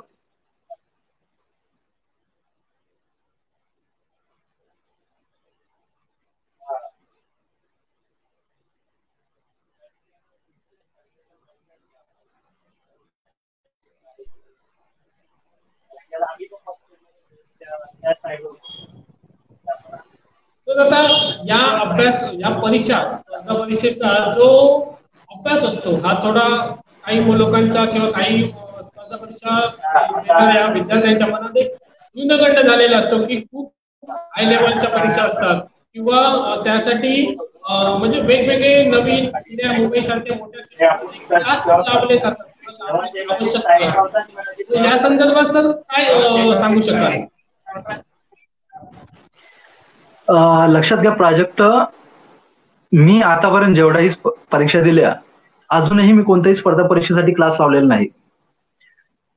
ज्या मी भूतकाळामध्ये जे माझी अध्ययन करण्याची पद्धती होती, सर्वांना हसू येईल त्या पद्धतीमध्ये, की जेणेकरून माझे वडील लहान असताना रेडिओ लावायचे किंवा आम्ही 2 वाजता न्यूज चॅनलवरती बातम्या बघायचो, संध्याकाळी सह्याद्री वाहिनीवर बातम्या बघायचो, बादुईवाल्यांच्याकडे नवाकाळ पेपर आल्यानंतर सकाळी सकाळी पहिला तो वाचायचो. मग आणि किंवा कोडे सोडवण्यासाठी जो मुंबई चौफेर आम्ही विकत घ्यायचो, त्याच्यामध्ये पण जे ज्ञानवर्धक ज्या गोष्टी असतात, सामान्य वगैरे असतात, त्या आम्ही हे करायचो. त्याच्यानंतर लहानपणी आपल्याला आठवत असेल, लहानपणी जे आपल्याला छोटा शिशूमध्ये किंवा मोठ्या शिशूमध्ये कविता शिकवली जाते, बदका बदका नाचरे, अजूनही आपल्या लक्षात आहे. किंवा नवीमध्ये जी आपल्याला एक कविता आहे की पाठीवरती हात ठेवून लुचते लढ म्हणा, तर आपल्याला पुन्हा पुन्हा त्याचा रिपीट म्हणजे त्याचं वाचण्याची गरज नाही लागत. आणि जे बेसिक नॉलेज आहे, आणि लक्षात घ्या की मी या मुद्द्याकडे मी ते वळतोच आहे की अभ्यासक्रमासाठी मी जे मगाशी म्हणालो, सामान्य ज्ञान, गणित, इंग्रजी आणि हे रिझनिंग, याचा अभ्यास आपण कशा प्रकारे करायला पाहिजे. मी एक एक करून विषयावरती येतो. सामान्य ज्ञानाचा अभ्यास आपण कशा प्रकारे करायला हवा. लक्षात घ्या, सामान्य ज्ञान म्हणजे 2 प्रकारचं सामान्य ज्ञान, एक स्टॅटिक आणि एक व्हेरियंट. स्टॅटिक म्हणजे जे कधी न बदलणार. भारताचा पहिला अंतराळवीर भारताचे पहिले पंतप्रधान कोण होते, सध्याचे कोण आहेत, अंतराळवीर चंद्रावरती पहिलं पाऊल ठेवणारा कोण होता, आणि त्याच्यानंतर विविध प्रकारचे पुरस्कार वगैरे दिले जातात, ते कोणाकोणाला मिळालेले, काय काय असतात. तर जे स्टॅट किंवा या संबंधित एका वैज्ञानिकाने कोणकोणता शोध लावला, हे सगळं न बदलणारं सामान्य ज्ञान आहे. आपली नदी कुठून कुठेपर्यंत वाहते, खनिज कुठे कुठे उपलब्ध आहे, पर्टिक्युलर क्षेत्राची विशेषता काय आहे, नंतर नद्या कुठून कुठे धावतात, वारे कुठून कुठे वाहतात, कोणत्या वाऱ्यांना काय म्हणतात, त्यानंतर देशांतर्गत 2 देशांमध्ये ज्या सीमा असतात त्यांना काय, ते स्टॅटिक जनरल नॉलेज आहे, ते कधी न बदलणार आहे. म्हणजे ते स्टॅटिक जनरल नॉलेज बद्दल आपल्याला पहिली गोष्ट माहिती असणं आवश्यक आहे. ते जनरल नॉलेजचा एक पार्ट झाला. व्हेरियंट जनरल नॉलेज ज्याला म्हणतात चालू घडामोडी. आज 12 जुलै आहे, काल 11 जुलै होतं, नंतर 10 जुलै होता. 1 जुलै पासून 12 जुलै पर्यंत ज्या चालू घडामोडी होत्या, की 1 जुलैला काय घडलं, 2 जुलैला काय घडलं, 3 जुलैला काय घडलं, 4 जुलैला काय घडलं, या जर घडामोडींचं जर आपण संकलन एका वहीमध्ये जर लिहून ठेवलं, आणि याच्या सोबत की एक आपण सवय जर लावून ठेवली की समथिंग आजच्या तारखेमध्ये ही मुख्य घटना घडलेली आहे, मी ती वहीमध्ये त्याची नोंद करून ठेवली, तर तुम्हाला विविध ज्या पत्रिका असतात त्यांच्यावर अवलंबून आणि तुम्हाला आवश्यकता नाही वाटत. पत्रिका म्हणजे काय, पत्रिका म्हणजे तुमचं एक माहितीचं संकलन केलेलं असतं आणि ते तुमच्याकडे रेडीमेड स्वरूपात उपलब्ध करून दिलेलं असतं. जर आपण चालू घडामोडी म्हणजे जे 1 जुलैला काय घडलं, 2 जुलैला काय घडलं, ह्या जर रेग्युलर वे मध्ये आपण त्यांचा जर एक संग्रह करून ठेवला, तर आपलं जे ज्ञान आहे ते ज्ञान वाढवण्यामध्ये त्याला मदत मिळेल. आणि जेव्हाही आपल्याला कधी आवश्यकता असेल तेव्हा आपण ते बुक चाळून त्याच्यामधील जे आपण मुख्य घडामोडी जे लिहिलेले त्याचा संदर्भ आपण घेऊन ते जनरल नॉलेजचे प्रश्न आपण लक्षात ठेवू शकता. दुसरी गोष्ट, व्हॉट्सअपवरती विविध प्रकारचे जे समूह आहे, तुम्ही कधी बघितलं काय प्राजक्त, व्हॉट्सअप समूहवरती सकाळी सकाळी तुम्हाला एक मेसेज आला की संबंधित जनरल नॉलेजचा प्रश्न सोडवा, याचं अचूक उत्तर द्या, नाहीये. तिथे मेसेज येतो गुड मॉर्निंग, नंतर काय वाढदिवस आहे तर वाढदिवस शुभेच्छा. एकाच व्यक्तीला त्या ग्रुपमधील जवळजवळ 257 लोक वाढदिवसाच्या शुभेच्छा देतात, परंतु त्या व्हॉट्सअपच्या समूहावरती जर डीपी मध्ये एकत्रित त्याला जर वाढदिवसाच्या शुभेच्छाचा जर एक इमेज ठेवला, तर त्या 256 लोकांनी त्या संबंधित व्यक्तीला वाढदिवसाच्या शुभेच्छा देण्याची काहीही आवश्यकता नाही. त्याच्यानंतर आपण जे आतापर्यंत जे ट्रेडिशनल वे मध्ये जे चाललेलं आहे, आपल्याला अनावश्यक गोष्टी आपल्या जे फॉरवर्ड करत चाललेल्या आहे, मला सांगा आपण आपल्या विविध समूहांमध्ये जनरल नॉलेजचे म्हणजे दैनिक तत्वावर जनरल नॉलेजचे प्रश्न पाठवा. जे फॅकल्टी आहेत, तुम्ही इंग्रजीमध्ये आहात, कोणी मराठी विषय शिकवतो, कोणी इतिहास शिकवतो, कोणी विज्ञान शिकवतं, तर त्या फॅकल्टीने आपल्या विद्यार्थ्यांना रोज जर एक आपल्या विषया संदर्भात काही प्रश्न जर पाठवले तर नक्कीच त्यांच्या ज्ञानात भर पडू शकते. मग ते विज्ञानाच्या संबंधित असेल, भूगोल संबंधित असेल, इतिहास संबंधित असेल, काय. आणि जेव्हाही काहीही मार्गदर्शनाची आवश्यकता असेल तेव्हा संबंधित विद्यार्थ्यांनी त्या शाळेतील कॉलेजातील जवळपास कोणत्याही शाळेमध्ये असेल, गरजेचं नाही की तुम्ही तिथे विद्यार्थी असणं गरजेचं आहे. प्राजक्त चव्हाणकडे एखादा विद्यार्थी इंग्रजीचा काहीतरी घेऊन आला प्रश्न, तर प्राजक्त चव्हाण त्याला नकार देण्याचा संबंधच येत नाही. त्यामुळे तो प्राजक्त चव्हाण तर त्या विद्यार्थ्याला हे करणारच, गायडन्स करणार की हे असंच आहे, असं तू सोडव करून. म्हणजे आपण जे आतापर्यंत जे चालवलं, आपण जे आहे, आपण जे तंत्रज्ञानाचा अचूक म्हणजे जे अनावश्यक गोष्टींसाठी आपण जो वापर करतोय, आपण जर चांगल्या गोष्टींसाठी याचा जर वापर केला तर नक्कीच आपल्या जनरल नॉलेजमध्ये भर पडेल. दुसरी गोष्ट, जनरल नॉलेजमध्ये पुन्हा प्रश्न येतो की जनरल नॉलेजसाठी कोणकोणती पुस्तकं विकत घ्यावीत. जनरल नॉलेजसाठी पुन्हा मी सांगतो, लाखोंच्या संख्येने पीडीएफ मटेरियल अवेलेबल आहे, ज्याच्यामध्ये मगाशी मी म्हणाला स्टॅटिक जनरल नॉलेज किंवा व्हेरियंट जनरल नॉलेज या संदर्भात रेडीमेड लेख किंवा रेडीमेड मटेरियल आपल्याला उपलब्ध असतात. त्याच्यामुळे पुस्तकाची तिथेही आवश्यकता भासत नाही. त्याच्यानंतर मी पुढे जाऊन म्हणतो की लोक म्हणतात आमच्याकडे वृत्तपत्रच येत नाही. ही पण कारण आहे. अँड्रॉइड मोबाईलवरती ई पीडीएफ स्वरूपात वृत्तपत्र अवेलेबल आहेत. तुम्हाला मराठीमध्ये वाचण्याची सवय असेल मराठी वाचा, इंग्रजीमध्ये वाचण्याची सवय असेल इंग्रजी वाचा, हिंदीमध्ये वाचण्याची सवय असेल तर इंग्रजी वाचा. वर्तमानपत्रातील मुख्य घडामोडी आपण लक्षात घेणं गरजेचं आहे. वर्तमानपत्रामध्ये 7 ते 8 पानं असतात. तुमच्यासाठी तुमच्या करिअरच्या दृष्टिकोनातून किंवा तुमच्या नॉलेजच्या अनुषंगाने ज्या ज्या गोष्टी आहेत त्या आपण त्यांची कात्रणं जमा करावी, स्क्रीनशॉट काढावेत किंवा ते लक्षात ठेवून मी मगाशी सांगितलं नोटबुकमध्ये तुम्ही त्याची करून ठेवावी. आणि कधी कधी आपला जो कल आहे तो संबंधित एकाच खेळाच्या संदर्भात असतो की क्रिकेट विश्वामध्ये आपल्याला इंटरेस्ट आहे, आपण क्रिकेटच्याच बातम्या वाचतो, परंतु फुटबॉलच्या बातम्या पण वाचणं गरजेचं आहे. त्यानंतर ऍथलेटिकच्या बातम्या वाचणं पण गरजेचं आहे. विविध प्रकारचे जे इंटरनॅशनल नॅशनल गेम असतात त्यांच्याबद्दल पण माहिती वाचणं गरजेचं आहे. विविध पुरस्कार दिले जातात, कोणकोणते जे करार केले जातात, त्याच्यानंतर बाहेरच्या जगात काय चालतं, कुठे कुठे कोणकोणत्या देशांमध्ये अंतर्गत वाद किंवा बाहेरचे जे आंतरराष्ट्रीय स्तरावरचे वाद आहेत किंवा कोणकोणत्या परीक्षा घेतल्या जातात या संदर्भ किंवा रेपो रेट वाढले कमी झाले, बँकिंगच्या समथिंग प्रणाली यांच्या संदर्भात आपल्याला कधी कधी नॉलेज मिळतं. कधी कधी चर्चासत्र असतात शेअर नॉलेज बाबत मार्गदर्शन. मग ते शेअर नॉलेज बाबत मार्गदर्शन जरी असेल तर त्यातल्या ज्या ज्या ज्ञानवर्धक गोष्टी आहेत त्या आपण घ्यायला पाहिजे. त्याच्यामध्ये आपण वर्तमानपत्र वाचल्यानंतर त्याच्यामध्ये ज्या ज्ञानवर्धक गोष्टी आहेत त्या आपण घेतल्या पाहिजे. व्हॉट्सअपच्या माध्यमातून ज्ञानवर्धक गोष्टी पुरवण्याचा प्रयत्न करा. अनावश्यक गोष्टी पाठवण्यापेक्षा ज्ञानवर्धक गोष्टी पाठवा. ते आजच्या तरुण पिढीला ज्ञानवर्धक गोष्टींची आवश्यकता आहे, अनावश्यक गोष्टींची काही आवश्यकता नाही. समथिंग हा मेसेज आहे, ही इमेज आहे, गुड मॉर्निंग वगैरे असल्या मेसेजची काही आवश्यकता नाही आजच्या तरुण पिढीला. त्याच्यानंतर मी जनरल नॉलेजचं तुम्हाला मी सांगितलं की वर्तमानपत्रे वाचा वगैरे हे करा. मी पुढच्या विषयाकडे वळतो, इंग्रजी. आता इंग्रजी बोलल्यानंतर मराठी माध्यमातील विद्यार्थी एक प्रश्नचिन्ह उभं राहतं, अजूनही माझं इंग्रजी इम्प्रुव्हमेंट का नाही. तर लक्षात घ्या, इंग्रजी इम्प्रुव्हमेंट करण्याकरता किंवा इंग्रजीवर प्रभुत्व प्राप्त करण्याकरता अजूनही जी विद्यार्थ्यांमार्फत जे कारणे दिले जातात, मी मराठी माध्यमातून शिकलो, माझं इंग्रजी अजूनही कच्चं आहे, नंतर माझं इंग्रजीवर वर्चस्व प्राप्त नाही, ड्राफ्टिंगला मला प्रॉब्लेम होतो, कन्व्हर्सेशनला प्रॉब्लेम होतो. लक्षात घ्या, सगळे विषय सगळ्या गोष्टीसाठी तोड असतो. चला यावरती पण मी तुम्हाला मूलमंत्र देतो, इंग्रजीचा अभ्यास कशा प्रकारे करायला पाहिजे. तुम्हाला रॅपिडेक्सचं सर्वांना माहित असेल की रॅपिडेक्स काय असतं. तर रॅपिडेक्सच्या माध्यमातून जे रेडीमेड सेंटेन्स असतात ज्याच्यामध्ये कर्ता, क्रियापद आणि कर्माची रचना असते, तिथे तुम्ही तुमचं नाव टाकू शकता.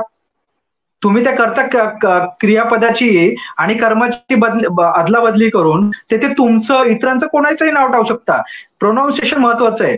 लक्षात घ्या, आपल्याकडे जोपर्यंत शब्दकोश नसेल, आपल्याला शब्दकोश वाचण्याची सवय नसेल, तर आपण कोणत्याही भाषेवर प्रभुत्व प्राप्त करू शकत नाही, मग ती मराठी असली तरी.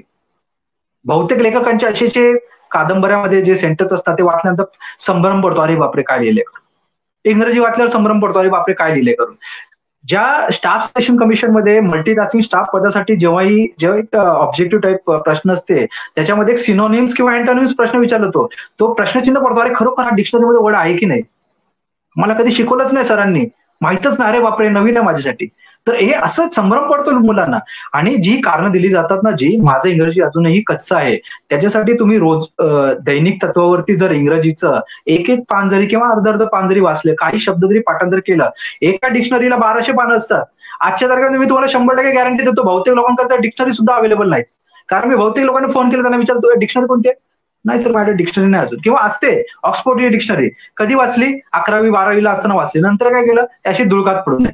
मग मला सांगा, जोपर्यंत तुमच्याकडे शब्दकोश नसेल आणि तुम्ही व्याकरणाचा जर सराव करत नसाल, डायरेक्ट इनडायरेक्ट स्पीच म्हणजे आपल्या 9वी 10वी मध्ये असताना वगैरे आपण प्रॅक्टिस करतो, त्याच्यानंतर ते आपण विसरून जातो, टेन्स वगैरे त्याच्याबद्दल प्रॅक्टिस करतो, नंतर विसरून जातो. लक्षात ठेवा, व्याकरणाची जोड जर तुम्ही शब्दकोशाला दिली तर तुम्ही कोणतेही सेंटेन्स बनवण्यासाठी तुम्हाला तिथे काहीही तुम्हाला अडचण निर्माण होणार नाही. मग तुम्ही ड्राफ्टिंग सुद्धा चांगल्या प्रकारे करू शकता, तुम्ही कन्व्हर्सेशन सुद्धा चांगल्या प्रकारे करू शकता. आता अजून एक प्रश्न तुमच्या पुढे जाऊन मी सांगतो की काही लोक म्हणतात कन्व्हर्सेशन करण्यासाठी मला कोण सोबती नाही. कशाला पाहिजे सोबती? आपला नेहमीच आरसा सोबती ठेवा. आरसा जो असतो मिरर, मिररच्या समोर राहून तुम्ही कन्व्हर्सेशन करा. प्रोनाऊन्सिएशन तुमचं जर चुकत असेल, संभाषण तुमचं चुकत असेल, तर तुमचा आरसा तुम्हाला सांगेल की तुम्ही कुठे चुकताय ते. कशाला आवश्यकता आहे सोबतीची? आणि जेव्हाही तुमच्यासोबत जे मित्रमंडळी असतात तेथे तुम्ही इंग्रजीत संभाषण करण्याचा प्रयत्न करा. तिथे मराठीमध्ये मराठी तर तुम्हाला शिकायचं, कारण ते आपली मातृभाषा आहे. त्याच्यासोबत इंग्रजीचं दे. तुम्ही जे खंत जी मांडता नेहमी की मी मराठी माध्यमातून शिकलो आहे, मला इंग्लिश स्पीकिंग कोर्स अवेलेबल नाहीत सर, मी काय करू? काय गरज आहे इंग्लिश स्पीकिंग कोर्सची? तुम्हाला काय गरज आहे तुम्हाला इंग्लिश स्पीकिंग कोर्सची? तुम्ही घरी बसल्या बसल्या इंग्रजीवरती प्रभुत्व प्राप्त करू शकता. राहिला विषय तोच. मराठीसाठी सुद्धा मी तेच तुम्हाला सांगेल. मराठी विषयासाठी सुद्धा व्याकरणाच्या शब्दकोशाचा तुम्ही वाचन करणे आवश्यक आहे. हिंदीसाठी सुद्धा व्याकरणाच्या शब्दकोशाचे वाचन करणे आवश्यक आहे. कोणत्याही भाषेवर प्रभुत्व प्राप्त करण्यासाठी ग्रामर, शब्दकोश आणि तुम्ही नेहमीच्या रोजंदारी म्हणजे दैनिक तत्वावरती जसं संभाषण जास्तीत जास्त करणार, तेव्हा तुमचं त्या विषयावरती प्रभुत्व तुमचं प्रस्थापित होईल. आता याच्यासाठी पण क्लासेस लावण्याची आवश्यकता आहे नाही. पुढचा विषय घेऊया आपण, गणित. हा तर सर्वांसाठी शत्रू मानलाय. गणित तर सर्व विद्यार्थी शत्रूच समजतात की गणित बापरे, आता गणिताचं आमचं कच्चं आहे, आम्ही काय करायचं, हे करायचं ते करायचं, असे गणिताबाबत पण नाही असतात. मी स्वतः 9वी मध्ये जेव्हा नापास झालो होतो, गणित विषयातच नापास झालो होतो, परंतु नंतर मी गणित विषयाला एक मित्र बनवला, समजून घेतलं, त्याच्यानंतर मी गणितामध्ये माझी प्रगती झाली. आज जो माझा जीवन प्रवास या स्तरापर्यंत जो पोहोचलेला आहे, ते कुठे जाऊन आहे की मला कळालं की मी ज्या गोष्टीला मी भेटतो त्या गोष्टीला जर मी आपुलकीने एक समजण्याचा प्रयत्न केला, त्याला एक आपलं सोबती म्हणून ठेवण्याचा प्रयत्न केला, त्याला व्यवस्थित त्याचं अध्ययन जर केलं, तर मी कोणताही विषय माझ्यासाठी अवघड नाही. मग तो काही असो. तुमचं शैक्षणिक क्षेत्रामध्ये पण तेच आहे. आर्ट सायन्स कॉमर्स करणारे विद्यार्थी पण असतात, जे पेपर लिहिताना त्यांना असं वाटतं अरे इकॉनॉमिक्सचा पेपर, आता काय करायचं? तुम्ही थेअरी समजून घ्या, तुमच्या शब्दांत व्यक्त करा. गरजेचं नाही की तुम्हाला ऍज इट इज ते उतरवायचंय. तुम्ही काय समजता त्या पर्टिक्युलर लेखातून. जसं तुम्हाला एक फॉर एक्झाम्पल एक सर्वसामान्यांसाठी जसं समजणारं मी उदाहरण देतो. एक पिक्चर आपण पाहतो 3 तासांचा, आणि नंतर आपल्याला विचारलं तर कसा पिक्चर होता तो, आपण सांगतो असाच होता, असाच होता, असाच होता. आपण 15-20 मिनिटांमध्ये आपण त्या पिक्चरचं वर्णन करून टाकतो. म्हणजे काय करतो आपण, तो पिक्चर आपण समजून घेतो आणि इतरांना त्याच्याबद्दल प्रतिक्रिया कळवतो की असाच पिक्चर आहे. शिक्षणाच्या बाबतीत सुद्धा तेच आहे.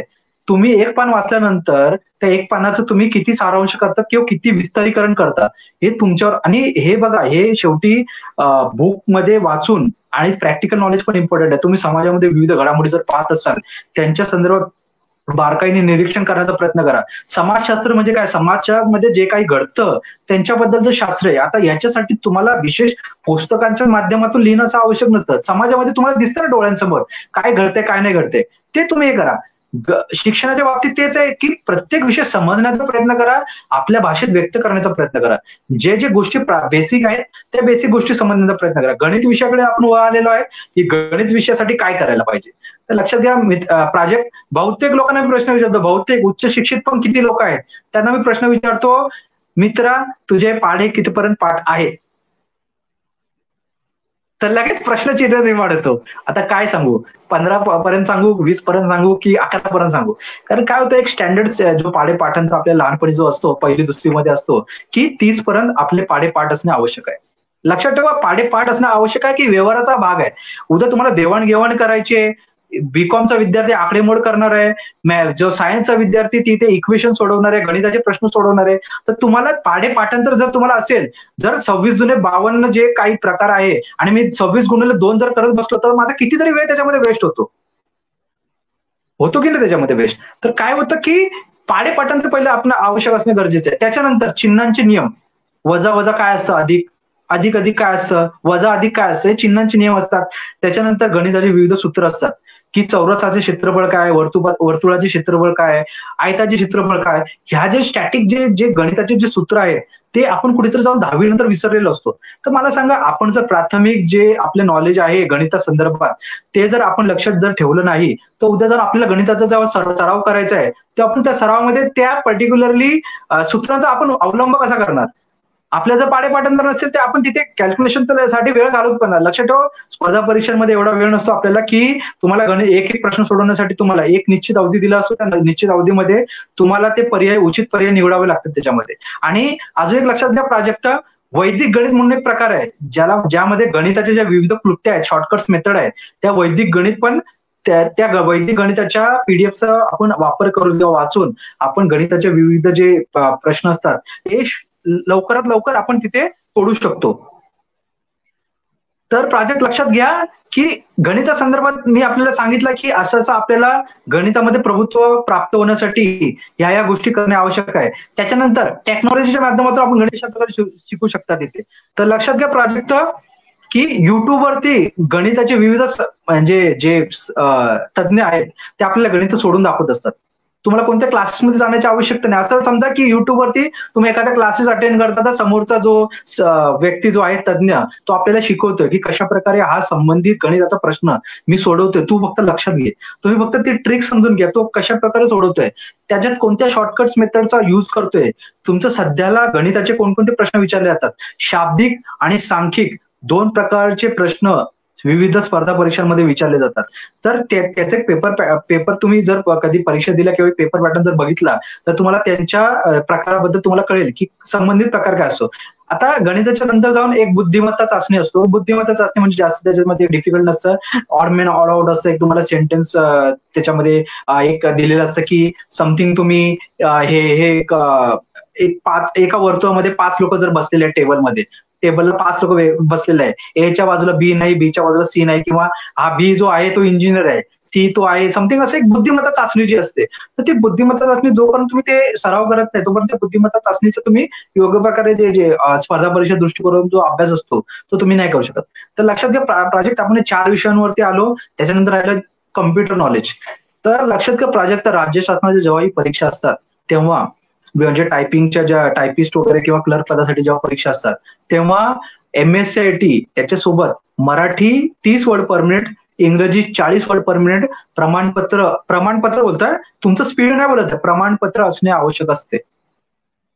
तर ज्या रिक्वायर्ड सर्टिफिकेट्स आहेत in addition to your graduation, जे MSCIT असेल, MSCIT means your computer knowledge, पण त्याच्यासाठी एक आपल्याकडे महाराष्ट्र शासनात MSCIT आहे, तर ते एक सर्टिफिकेट आहे. त्यानंतर टायपिंगचं सर्टिफिकेट, जरी तुम्ही टायपिंगचा 60चा जरी स्पीड असेल, 80चा जरी स्पीड असेल टायपिंगचा, तरी तुमच्याकडे प्रमाणपत्र जर नसेल तर तुम्ही संबंधित पदाला अर्ज करू शकत नाही, अशी गोष्ट आहे. त्यामुळे लक्षात घ्या, त्या MSCIT व टायपिंग प्रमाणपत्राची जी आवश्यकता किंवा त्याचं जे महत्व आहे ते पण लक्षात घ्या. आणि त्याच्यासाठी एक 6 महिन्याचा कालावधी असतो, 6 महिन्याचा तो पाठ्यक्रम असतो. इंग्रजीचं 30 वर्ड पर मिनिट, इंग्रजी नंतर 40 वर्ड पर मिनिट, मराठीचं 30 word per minute, 40 word per minute. लक्षात घ्या, याच्या पलीकडे अजून एक तुम्हाला मी सांगतो, एक टंकलेखक ज्याला स्टेनोग्राफर जे म्हटलं जातं, त्या स्टेनोग्राफरसाठी विविध करिअरच्या संधी उपलब्ध असतात. आपल्याला स्टेनोग्राफी म्हणजे अजूनही काय माहिती नाही. Stenography means exactly what? टंकलेखक. जर ज्याने टायपिंग केलेलं आहे त्याने तो टंकलेखनासाठी अप्लाय करायला जातो. अरे पण त्याच्या व्यतिरिक्त तुम्हाला ती टंकलेखनाची जी परीक्षा, स्टेनोग्राफरची जी परीक्षा असते, ज्याला 60चे असतात, 80चे असतात, 100चे असतात, 120चे असतात, त्याच्यानंतर तुम्ही त्या परीक्षा देऊन चांगल्या पदांवरती कमीत कमी वयात सुद्धा पोहोचू शकतात. तर त्या स्टेनोग्राफी परीक्षांबाबत अजूनही आपल्या म्हणजे विद्यार्थ्यांमध्ये जनजागृती नाही. त्यांना अजून ह्याच्यामध्ये करिअरच्या संधी माहीतच नाहीत. SSC मार्फत, स्टाफ सिलेक्शन कमिशन मार्फत आशुलिपिक पदासाठी परीक्षा घेतली जाते स्टेनोग्राफरसाठी. तर त्या स्टेनोग्राफीमध्ये तुम्हाला त्या पर्टिक्युलरली क्लासेस, त्या इन्स्टिट्यूटमध्ये जाऊन ते स्टेनोग्राफीचं प्रशिक्षण घेऊन शासनाची परीक्षा ती स्टेनोग्राफी द्यावी लागते. 60, 80, 100, 120 असं जर आपण स्टेनोग्राफीचं प्रमाणपत्र प्राप्त जर केलं तर आपण आशुलिपिक जे सेंट्रल गव्हर्नमेंट आशुलिपिक म्हणतात त्याला स्टेनोग्राफरला, तर त्या स्टेनोग्राफर पदासाठी सुद्धा आपण आपले करिअर घडू शकता.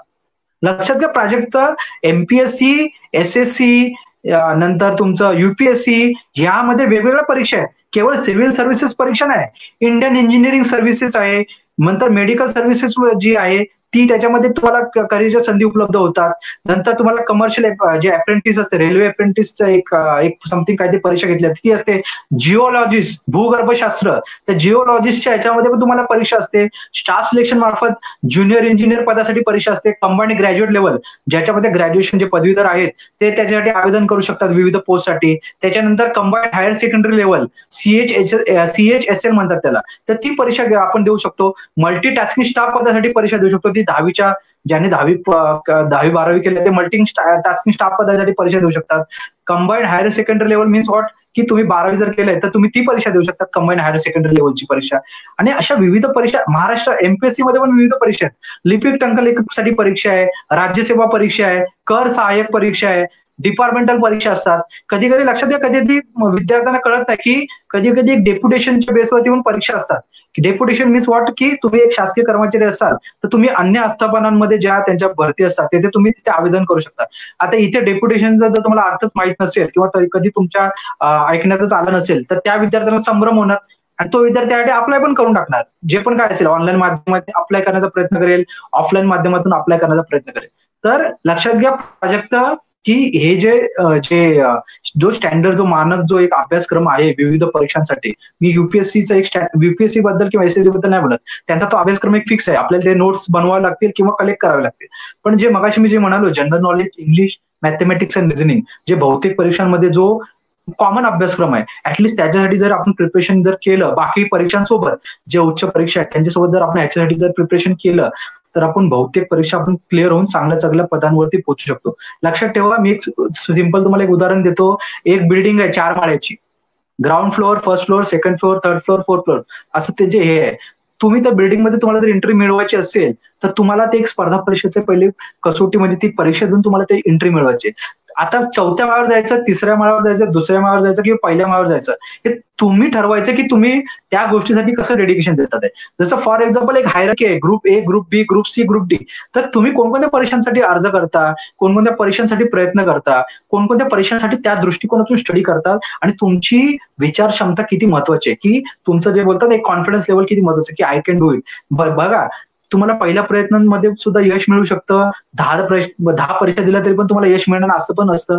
तर आपण एक एज लिमिट आहे, त्या एज लिमिटमध्ये आपण विविध परीक्षातून ट्राय करत राहायला पाहिजे. जे कोणत्याही याच्यामधले असेल, मी बोलू ना, शिपाई पदासाठी 4थी पास ही शैक्षणिक अर्हता लागते. तर आपल्या क्षेत्रामध्ये 4थी पास विद्यार्थी नाहीत का? आहेत. पण ते विद्यार्थी का नाही अप्लाय करत? शिपाई पदासाठी सुद्धा उच्च शिक्षित मुलं अप्लाय करतात आहे. आजच्या तारखेमध्ये इंजिनिअरिंग फॅकल्टी मधले सुद्धा ऍडमिनिस्ट्रेटिव्ह फील्डमध्ये जातात आहे. तर लक्षात घ्या की जे कॉम्पिटिशन आहे त्या कॉम्पिटिशनला समजून घ्या. आणि असं नाही की तुम्ही एव्हरेज पास असाल किंवा तुम्ही 10वी मध्ये तुम्हाला समथिंग एवढे पर्सेंटेज नसतील. पर्सेंटेजचं आणि एवढं काही देणं नसतं. क्वचित जे काही पब्लिक सेक्टर एंटरप्राइज वगैरे असतात तिथे तिकडे बॅचलर डिग्री मध्ये जे फर्स्ट क्लास वगैरे किंवा 1% मागितलं तर 60% असेल तरच तुम्ही अप्लाय करू शकता. नाहीतर सगळ्या परीक्षांमध्ये तुम्हाला bachelor degree from any recognise university, master degree from any recognise university, 10th from recognise board, 12th from recognise board, ही शैक्षणिक अर्थ तुम्हाला विचारली जाते. तिथे कोणत्याही पर्सेंटेजची आवश्यकता नाही तुम्हाला. MPSC UPSC मध्ये पण तुम्हाला पर्सेंटेजची तर रिक्वायरमेंट नसते तिथे. ह्या फक्त परीक्षांचं स्वरूप आपल्याला समजून घ्यायचं आहे आणि आपल्याला विविध पर्याय जे आहेत लक्षात ठेवा. आपल्या आयुष्यामध्ये जर आपण हाच पर्याय जर घेऊन चाललो तर B-C-D हे ऑप्शन सुद्धा आपण ठेवणे आवश्यक आहे तिथे लाईफमध्ये. जर तुम्ही B-C-D हे जर ऑप्शन ठेवले लाईफमध्ये तर A मध्ये सिलेक्शन नाही झालं B मध्ये होईल, B मध्ये सिलेक्शन नाही झालं C मध्ये होईल, C मध्ये सिलेक्शन नाही झालं D मध्ये होईल. म्हणजे तुम्हाला कोणत्या ना कोणत्या एका मार्गामध्ये तुमची पहिली एंट्री महत्वाची आहे. तुमचं एक बोलता ना करिअरची सुरुवात होणे महत्वाचे. मग तुम्ही कोणत्याही पर्यायाचा अवलंब कधीही करा. तुम्ही कितीही एज्युकेशन मिळवा. एज्युकेशनच्या बाबतीत पण तेच आहे की बहुतेक लोक 12वी मध्ये शिक्षण घेतात, नंतर शिक्षण पुढचं घेतच नाही. नंतर सांगतात की माझी परिस्थिती खराब होती, हे होती ते होती. अनावश्यक गोष्टींसाठी, विविध बर्थडे सेलिब्रेशनसाठी, सिनेमा पाहण्यासाठी, फिरायला जाण्यासाठी हे लोक पैसे खर्च करतात. परंतु एक शिक्षण घेण्यासाठी ते लोक पैसे खर्च करायला बघत नाही. वर्षात तुम्हाला एक त्या अभ्यासक्रमासाठी जर तुम्ही इंटरेस्ट घेऊन जर परीक्षा दिली आणि तुम्ही ते विचार केला, जर मी ऍटलिस्ट जास्तीत जास्त मी शिक्षण घेण्याचा जर प्रयत्न करेल तर पुढे जाऊन तुमच्याच करिअरसाठी चांगलं आहे, किंवा तुम्हाला जेव्हाही तुमचं जे पुढची पिढी जी असेल ती सुद्धा तेच म्हणेल ना, की बाबा आता माझे वडील ठीक आहे, माझे वडील गरीब होते, त्यांनी पण चांगला प्रयत्न करून स्वतःच्या स्वकष्टाने त्यांनी हे शिक्षण अर्जित केले. शिक्षणासाठी तुम्हाला कोणत्याही वयाची अट नाही, तुम्ही किती शिक्षण घेऊ शकता, कोणत्याही फॅकल्टीमध्ये तुम्ही शिक्षण घेऊ शकता, फक्त तुमच्या मनाची तयारी असायला पाहिजे की मी समथिंग ह्या गोष्टी करणार करू. तर लक्षात घ्या. आणि स्पर्धा परीक्षेच्या बाबतीत ज्या ज्या विविध सुविधा आहेत आपल्याला, मगाशी मी म्हणालो जे आरक्षण जो वगैरे प्रकार जो असतो, आरक्षणामध्ये आपल्याला वयाची सूट मिळते, आवेदन शुल्कामध्ये सूट मिळते, आपल्याला जेव्हा बाहेर परीक्षा असतात तेव्हा जाण्या येण्याचं प्रवास भाडंही मिळतं. एवढ्या सगळ्या सुविधा जर उपलब्ध असतील तर जास्तीत जास्त आरक्षित प्रवर्गातील उमेदवारांनी किंवा ओपन प्रवर्गातील उमेदवारांनी, मी बोलू ना महाराष्ट्रातील प्रत्येक प्रवर्गातील उमेदवारांनी खूप साऱ्या गोष्टींसाठी, तुम्ही महाराष्ट्रात जरी राहता तर तुम्ही दिल्लीला जाऊन परीक्षा द्या, औरंगाबादला परीक्षा द्या, नाशिकला परीक्षा द्या, सिंधुदुर्गमध्ये परीक्षा द्या, कोलकाताला जाऊन परीक्षा द्या, चेन्नईला परीक्षा द्या, गोव्याला परीक्षा द्या. जिथेही तुम्ही इलिजिबल आहात तिथे परीक्षा देण्याचा प्रयत्न करा, तरच तुम्हाला वाटेल की आता बेरोजगारीची समस्या कुठे जाऊन मीच स्वतः संपवणार आहे. बेरोजगारी समस्या म्हणजे जी बेरोजगारी तसं म्हणू शकत नाही, परंतु शासकीय स्पर्धा परीक्षेच्या बाबतीत जे म्हणतात की जाहिराती निघत नाही किंवा तेवढे पद नसतात, तर त्यांना मी सांगू इच्छितो की जे जे पद जेव्हा निघतात ते तुमच्यासाठीच असतात. तर तुम्ही जास्तीत जास्त त्या पदासाठी आवेदन करा, स्टडी करा. तुम्हाला जेव्हा काही मार्गदर्शनाची आवश्यकता असेल तर मी आहे, तुम्ही आहात, प्राजक्त चव्हाण साहेब सर आहेत, आणि समाजामध्ये अनेक विविध सामाजिक कार्यकर्ते आहेत, तिथे आपापल्या परीने ते मार्गदर्शन करण्याचा किंवा जनजागृती करण्याचा किंवा प्रोत्साहन देण्याचा वेळोवेळी प्रयत्न करत असतात. पण समाजाला विविध स्तरातील विविध प्रवर्गातील समाजाला किंवा विद्यार्थ्यांना जागरूक होणं महत्वाचं आहे. विविध परीक्षा देणे गरजेचं आहे. तुम्ही परीक्षा देत राहा, प्रयत्न करत आहे, फळाची अपेक्षा ठेवू नका. प्रयत्नांती परमेश्वर, आणि केल्याने होत आहे रे, आधी केल्याची पाहिजे. हे जे आपण जे शिकलेलो असतो शाळेमध्ये, त्याचा तुम्ही वास्तविक आयुष्यामध्ये त्याचा अवलंब करण्याचा प्रयत्न करा.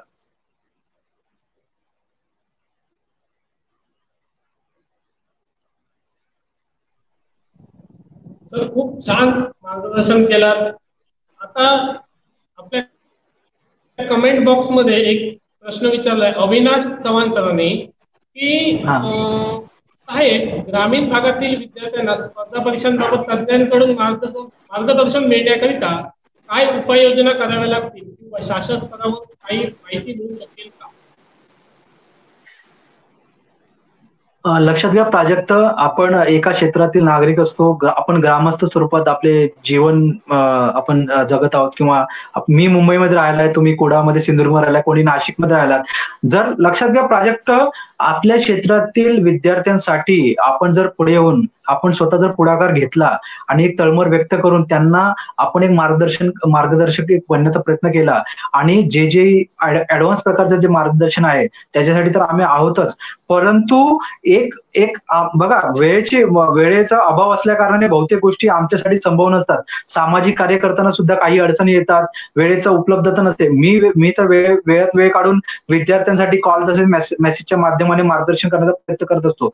परंतु आपले विचार, आपले जे अध्ययन साहित्य आहे, आपल्याला जे विशेष लेख आहेत, विशेष ज्ञानवर्धक माहिती आहेत, त्या विद्यार्थ्यांपर्यंत, ग्रामीण भागातील विद्यार्थ्यांपर्यंत कशा पोहोचतील?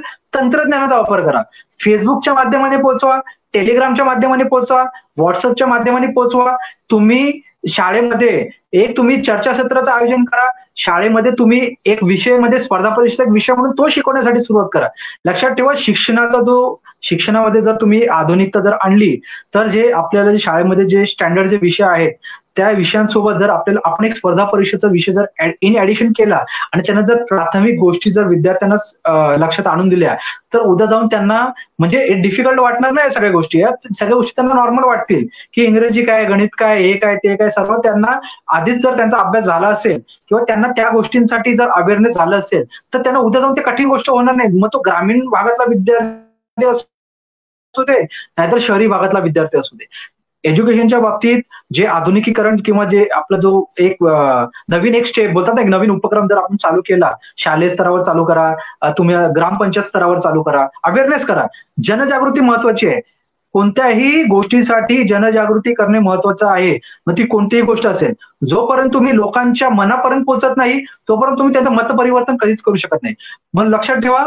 परत मी पुन्हा एकदा सांगतो, तिमिरातून त्याच्याकडे उपक्रम हा फक्त एक उपक्रम आहे, सामाजिक उपक्रम आहे.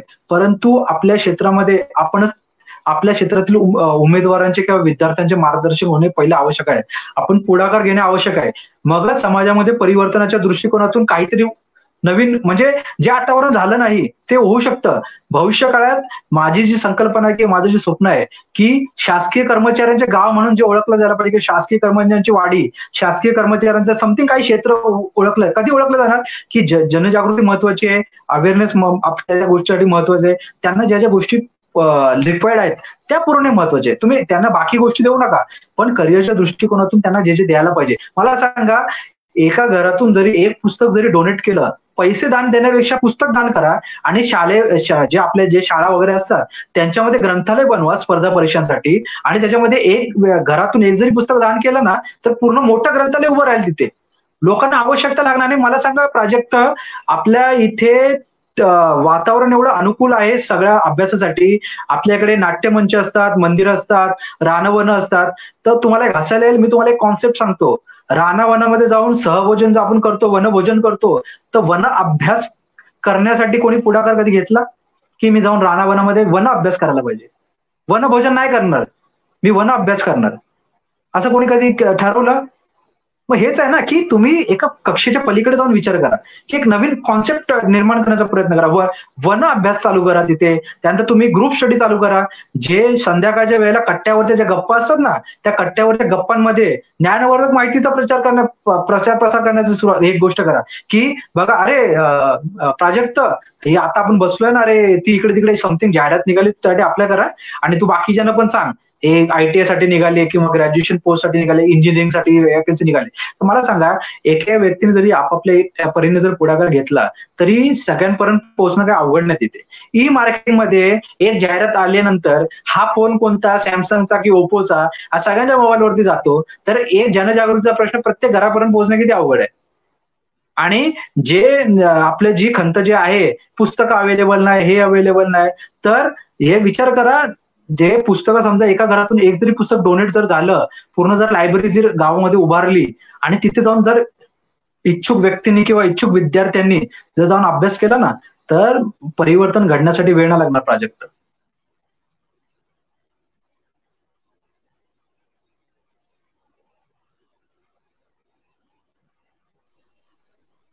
या ठिकाणी सर अजित पवार यांनी आपल्याला शुभेच्छा दिलेल्या आहेत. आपल्याकडून अशी समाजसेवा व उपक्रमाचे मार्गदर्शन आणि उपक्रमाचे मार्गदर्शन आपण समाजाला द्यावे. मी नक्कीच आश्वासित करतो अजित पवार यांना की अशा प्रकारचा उपक्रम हा दर रविवारी सायंकाळी होणार आहे. वेगवेगळ्या त्यामध्ये मार्गदर्शक वक्ते हे आपल्या मार्गदर्शनासाठी आपल्या सोबत नक्कीच येणार आहेत.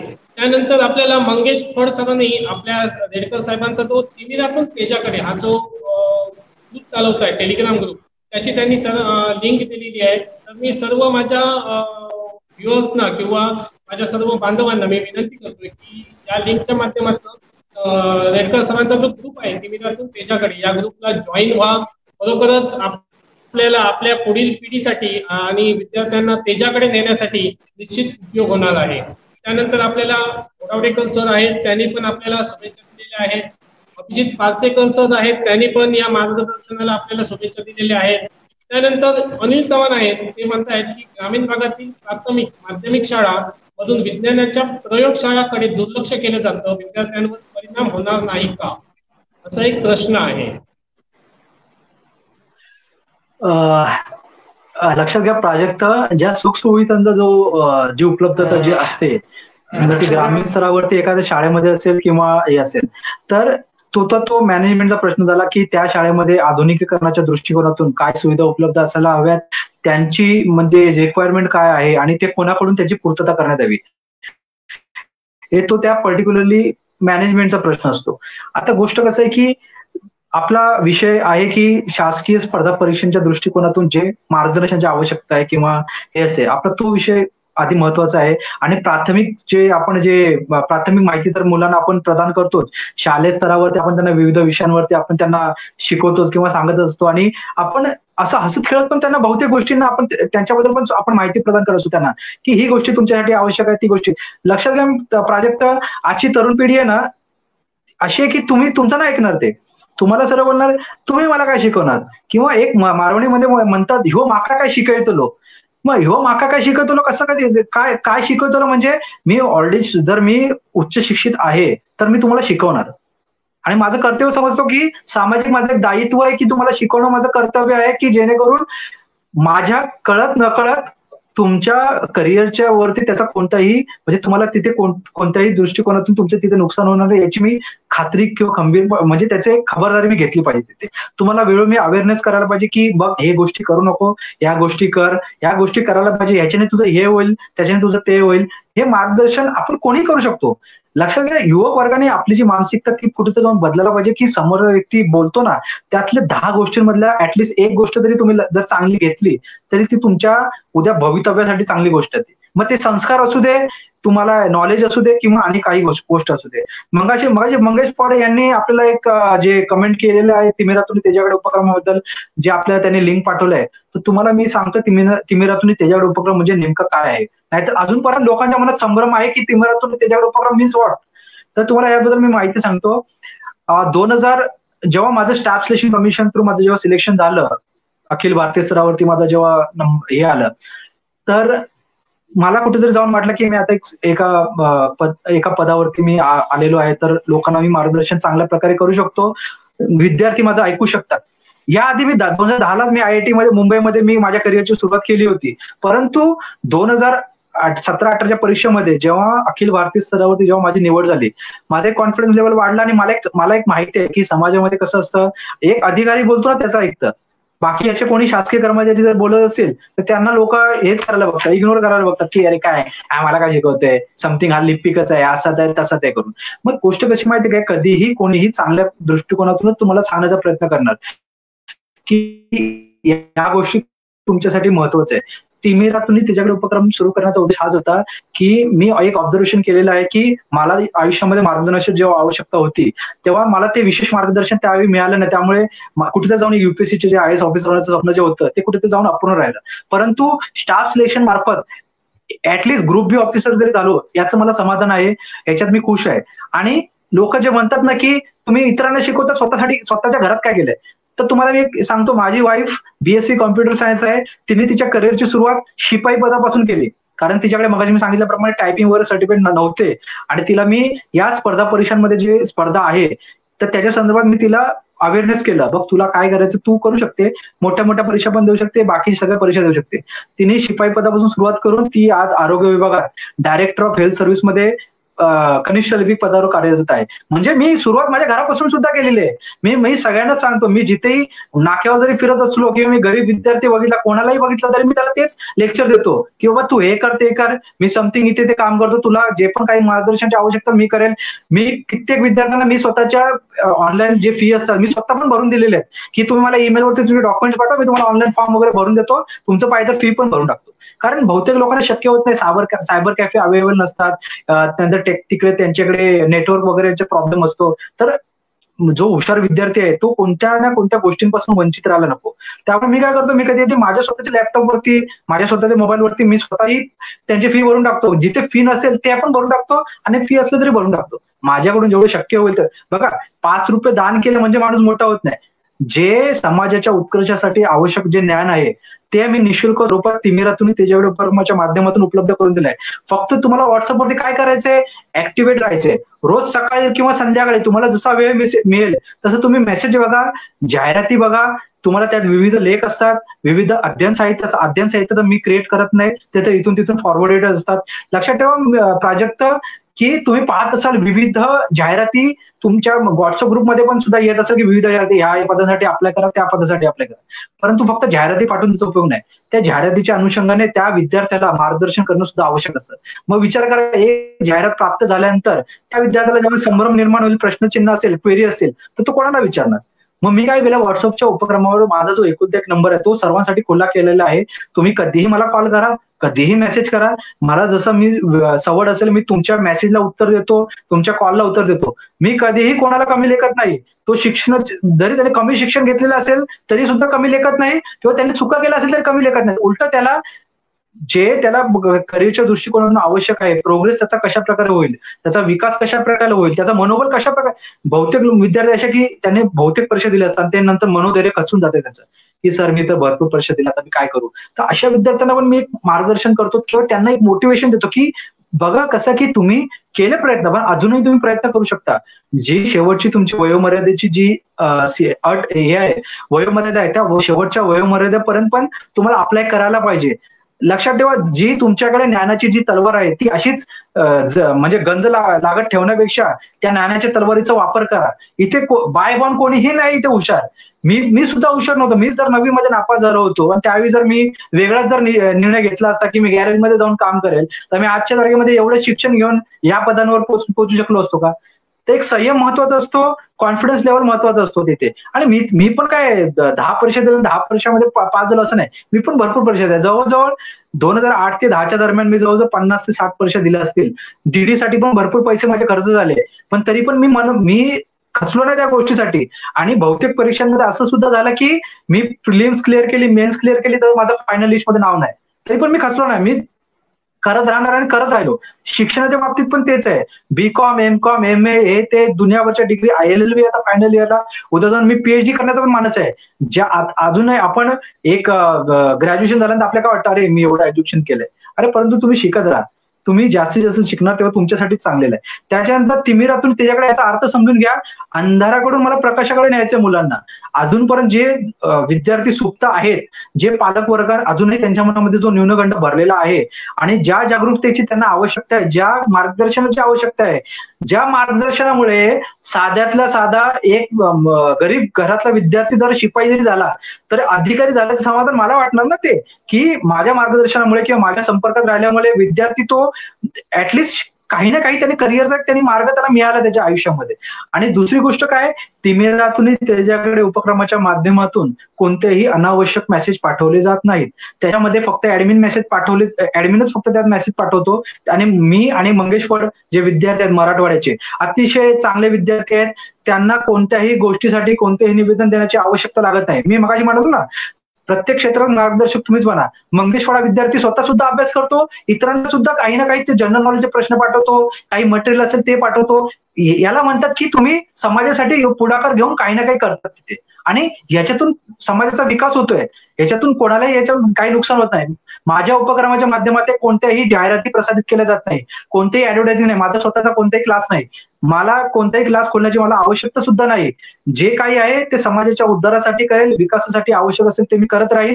आणि 2018ला जेव्हा उपक्रम सुरू केला होता तेव्हा मला वाटलं की कोकण क्षेत्रामध्ये जाऊन आपल्या कोकणामधील मुलं त्यात ऍड होतील, समाविष्ट होतील. परंतु एक वेळ मी वाट पाहिली. त्याच्यानंतर माझ्या सहकार्याने सांगितलं की रेडकर तुम्ही सर्वांसाठी मार्गदर्शन कर, महाराष्ट्रात विविध प्रवर्ग आहेत, सर्वांना तुझी आवश्यकता आहे. तुझ्यासारखे विचार क्वचित लोकांचे असतात, तुझ्यासारखे पुढाकार घेणारे पण क्वचित लोक असतात, आणि खरोखर योगदान देणारे पण क्वचित लोक असतात. त्यामुळे तू सगळ्यांसाठी तो ओपन कर. तुम्ही तो सगळ्यांसाठी ओपन केला. आज तिमिरातून त्याच्याकडे उपक्रमाचे 13 व्हॉट्सअप ग्रुप आहे. मी सर्वांना सांगतो की तुम्ही सर्वांना ऍड नका करू.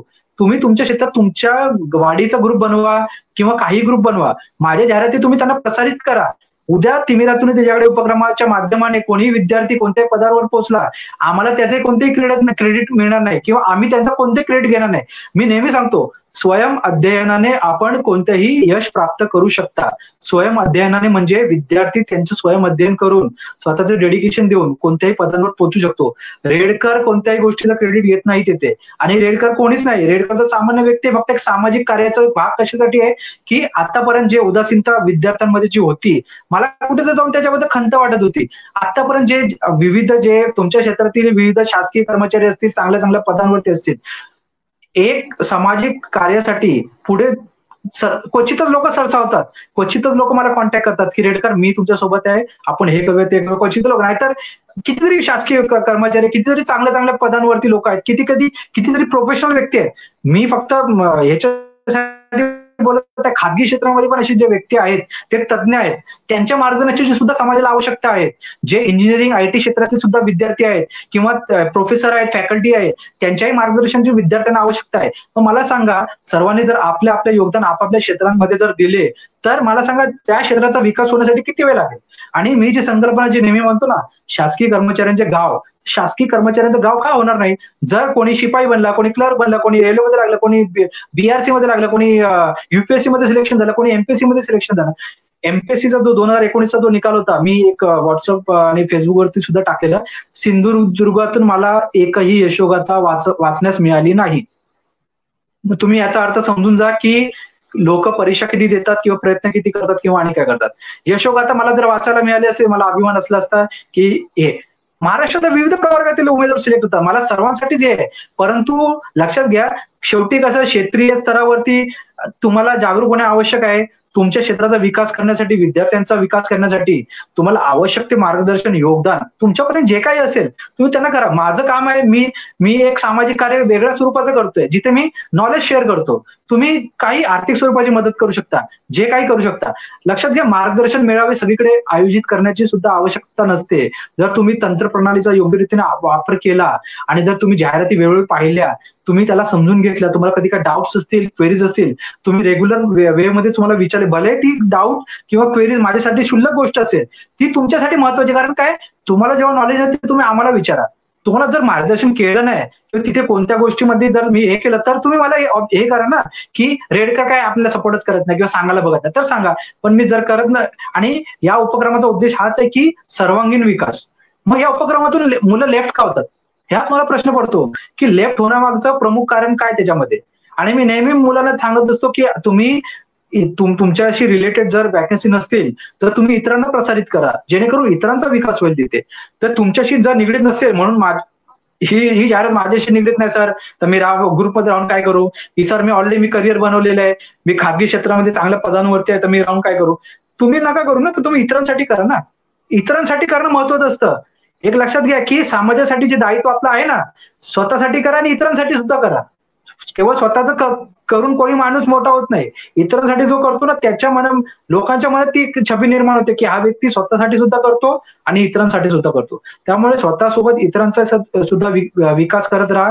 तिमिरा तुम्ही त्याच्या उपक्रमाच्या माध्यमातून जे व्हॉट्सअपचे ग्रुप आहेत, समूह टेलिग्राम ऍप वरती आहेत, त्याच्यामध्ये तुम्ही ऍड होण्याचा प्रयत्न करा. लेफ्ट होण्या अगोदर 100 वेळा विचार करा की याच्यातून तुम्हाला कोणत्या प्रकारचं नुकसान होत आहे. हे तांत्रिक कारण नका देऊ की तुमचे मोबाईल हँग होतात, हे हँग होतात, हे समथिंग असंच आहे तसंच आहे, ही माझ्याशी रिलेटेड नाही, ती माझ्याशी रिलेटेड नाही. तुमच्यासाठी रिलेटेड नाही तर इतरांसाठी आहे. आणि आतापर्यंत जे तुमच्या समूहात, विविध समूहात अनावश्यक जे मेसेज येत होते ते कुठेतरी जाऊन थांबवा. ज्ञानवर्धक मेसेज पोहोचवण्याची किंवा पाठवण्याचा जो प्रयत्न, किंवा ते तुम्ही एक नवीन म्हणतात ना की मला सुरुवात करायला पाहिजे, जोपर्यंत तुम्ही सुरुवात करणार तोपर्यंत काहीच होणार नाही. वाढदिवसाच्या शुभेच्छा व्हॉट्सअप डीपी वरती द्या, एकदाच वाढदिवसाच्या शुभेच्छा त्याला सगळ्याला पदा. ज्याला वाढदिवस शुभेच्छा द्यायच्या आहेत त्यांनी इंडिव्हिज्युअली त्यांना शुभेच्छा देऊ शकतात. तिथे ज्या अनावश्यक ज्या गोष्टी आहेत, ज्या काही त्याचा संबंध येत नाही, मग ते शुभ सकाळ बोलल्यानंतर सगळ्यांचा दिवस काय चांगला जातो असं नसतं तिथे. त्यामुळे तुम्ही शुभ सकाळ बोलणार, तो शुभ सकाळ बोलणार, हा शुभ सकाळ बोलणार, सगळं शुभ सकाळ बोलणार, विविध जे पाठवत राहणार. दिवाळीच्या 1000 शुभेच्छा असतात. मला सांगा, तुम्ही शुभेच्छा दिल्या किंवा त्यांनी शुभेच्छा दिल्या, काय फरक पडतो त्यामध्ये. एकानेच टाका ना, ग्रुप ऍडमिनने टाका की मी सर्वांना शुभेच्छा देतोय दिवाळीच्या, संपला विषय तिथे. आणि तुम्ही कट्ट्यावरच्या गप्पा ज्या गप्पा असतात त्याच्यामध्ये तुम्ही ज्ञानवर्धक माहिती, एक मिनिट, त्यामध्ये तुम्ही ज्ञानवर्धक माहिती पोहोचवण्याचा प्रयत्न करा. त्या कट्ट्यावरच्या गप्पा चांगल्या असायला पाहिजे. सामाजिक कार्य करत असताना गावागावामध्ये लोकांना जागरूक करा की न्यूनगंडातून बाहेर या, विद्यार्थ्यांना जागरूक करा. ती तुम्ही जी उदासीनता बाळगलेली आहे, जे तुम्ही क्रिकेटचे मॅच खेळा, मला सांगा क्रिकेटचे मॅच खेळायला मुलं जातात कुठे कुठे, एक दिवस 2 दिवस टी शर्ट बिशर्ट छापून वगैरे वेगळे जातात. पण कोणी असा विचार केला की संबंधित खेळामध्ये मला करिअर घडू शकतं माझं, असा कोणी विचार केला. स्पोर्ट्स कोटामध्ये वॅकन्सी असतात, कल्चरल कोट्यामध्ये वॅकन्सी येतात. तुमच्या इन्फॉर्मेशनसाठी मी मगाशी विसरलो सांगण्यासाठी, कल्चरल कोट्यामध्ये, स्पोर्ट्स कोट्यामध्ये वॅकन्सी असतात. तुम्ही जर देशाचं प्रतिनिधित्व करत असाल, राज्याचं प्रतिनिधित्व करत असाल, युनिव्हर्सिटीचं प्रतिनिधित्व केलं असेल, तुम्ही इंटर स्कूल जे चॅम्पियनशिप असतात त्याच्यामध्ये भाग घेतला असेल, तर तुम्ही त्याच्यात जर प्रावीण्य मिळवलं असेल, तुम्ही first rank, second rank, third rank किंवा जे पण पार्टिसिपेंट जसं काय असेल, आणि तुम्हाला प्राधिकृत जे व्यक्ती असतात त्याने तुम्हाला जर सर्टिफिकेट दिलं असेल, तर तुम्ही स्पोर्ट्स कोट्यामधून पण तुम्ही शासकीय कर्मचारी बनू शकता. ज्या टॅक्स असिस्टंट वगैरे, कर साहेब, असे वेगवेगळे पद असतात, कॉन्स्टेबल पद असतात. तर ह्या वेगवेगळ्या पदांवरती तुम्ही पोहोचू शकता. सांस्कृतिक मध्ये पण सांस्कृतिक कोटा असतो, कल्चरल कोटा. तुम्हाला पर्टिक्युलरली एका म्युझिकमध्ये किंवा गायनामध्ये किंवा ह्याच्यामध्ये तर तुम्ही डिप्लोमा डिग्री जर केली तर तुम्हाला त्याच्यामध्ये पण सुद्धा करिअरच्या संधी आहेत. आपल्याकडे किती लोक चांगले गायन करतात, पण त्यांनी जर एका गायनाला त्यांच्या एका जर डिप्लोमा किंवा डिग्रीची जर जोड दिली तर त्यांचं पण करिअर त्या सांस्कृतिकच्या ह्याच्यामध्ये माध्यमातून होऊ शकतं तिथे. मग मला सांगा प्राजक्त, जर आपल्याला तांत्रिक ITIच्या बेसवरती जॉब आहेत, 10वीच्या बेसवरती जॉब आहेत, 12वीच्या बेसवर जॉब आहेत, ग्रॅज्युएशन, पोस्ट ग्रॅज्युएशन, इंजिनिअरिंगच्या बेसवरती विविध जॉब्स आहेत, 4थी पास किंवा 7वी पास वरती पण जॉब आहे, तर अजूनही आपली उदासीनता काय आहे, किंवा अजूनही आपल्या क्षेत्रामध्ये त्या परीने पावलं का उचलली जात नाही?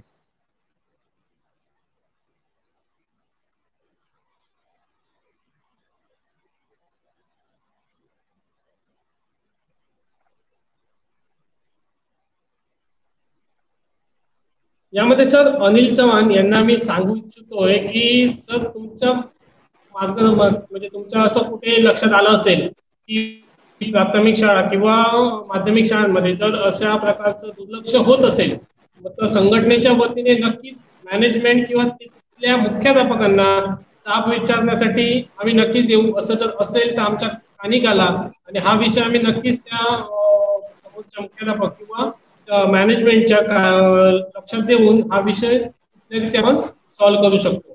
त्यानंतर संजय खामकर सरांची एक कमेंट आलेली आहे, लवकरच रविदास या चेंबर ऑफ कॉमर्स अँड इंडस्ट्रीची स्थापना होत आहे. तर मी तुम्हाला सांगू इच्छितोय की आमचा पण पाठपुरावा यासाठी आहे. आम्ही पण या आमच्या भारतीय जनता समाज राज्यस्तरीय संघटनेच्या मार्फत या चेंबरसाठी किंवा इंडस्ट्रीसाठी आम्ही पण पाठपुरावा करत आहोत. त्यानंतर आपल्या उपक्रमाला रवी किशोर चव्हाण सर यांनी छान उपक्रम अशी कमेंट दिलेली आहे. त्यानंतर अजित पवार यांनी पण आपल्याला कमेंट दिलेली आहे, उपक्रम छान आहे. त्यानंतर उडावडेकर सरांनी पण सांगितलंय मार्गदर्शन छान आहे, पूर्ण मार्गदर्शन मिळत आहे. त्यानंतर आपल्याला रेडकर सरांनी तुम्हाला व्हॉट्सअपतून त्याच्याकडे जाण्यासाठी जो मोफत उपक्रम आपण रेडकर साहेबांनी उपलब्ध करून दिला आहे, त्यामध्ये व्हॉट्सअप ग्रुप आहेत, फेसबुक ग्रुप आहेत, त्यानंतर टेलिग्रामचे ग्रुप आहेत. अशा विविध ग्रुपचा उपयोग करून तुम्ही विविध लोकांपर्यंत किंवा लोकांच्या मित्रमंडळींपर्यंत तो उपक्रम पोहोचवून सर्वांनी जॉईन व्हा. चांगल्या प्रकारे उपक्रम आहे, खरोखरच आपल्या भावी पिढीला उपयुक्त असा उपक्रम आहे. मी त्यांना सांगू इच्छितोय की सर्वांनी या उपक्रमासाठी त्या ग्रुपला कनेक्ट व्हा. त्यानंतर सर इथे दिनेश सरनोबत सर पण म्हणतायत खूपच छान, आठवड्याला सेमिनार ठेवा. मी त्या सरनोबत सरांना सांगू इच्छितोय की नक्कीच सर या भारतीय चर्मकार समाजच्या प्लॅटफॉर्मवर दर रविवारी वेगवेगळे मार्गदर्शक, वेगवेगळे वक्ते समाजाला किंवा समाजाला तसे नाही तर संपूर्ण समाजाला, एकाच समाजाचा विकास न करता संपूर्ण समाजाला, संपूर्ण पिढीला घडवण्यासाठी भारतीय चर्मकार समाज ही तत्पर आहे.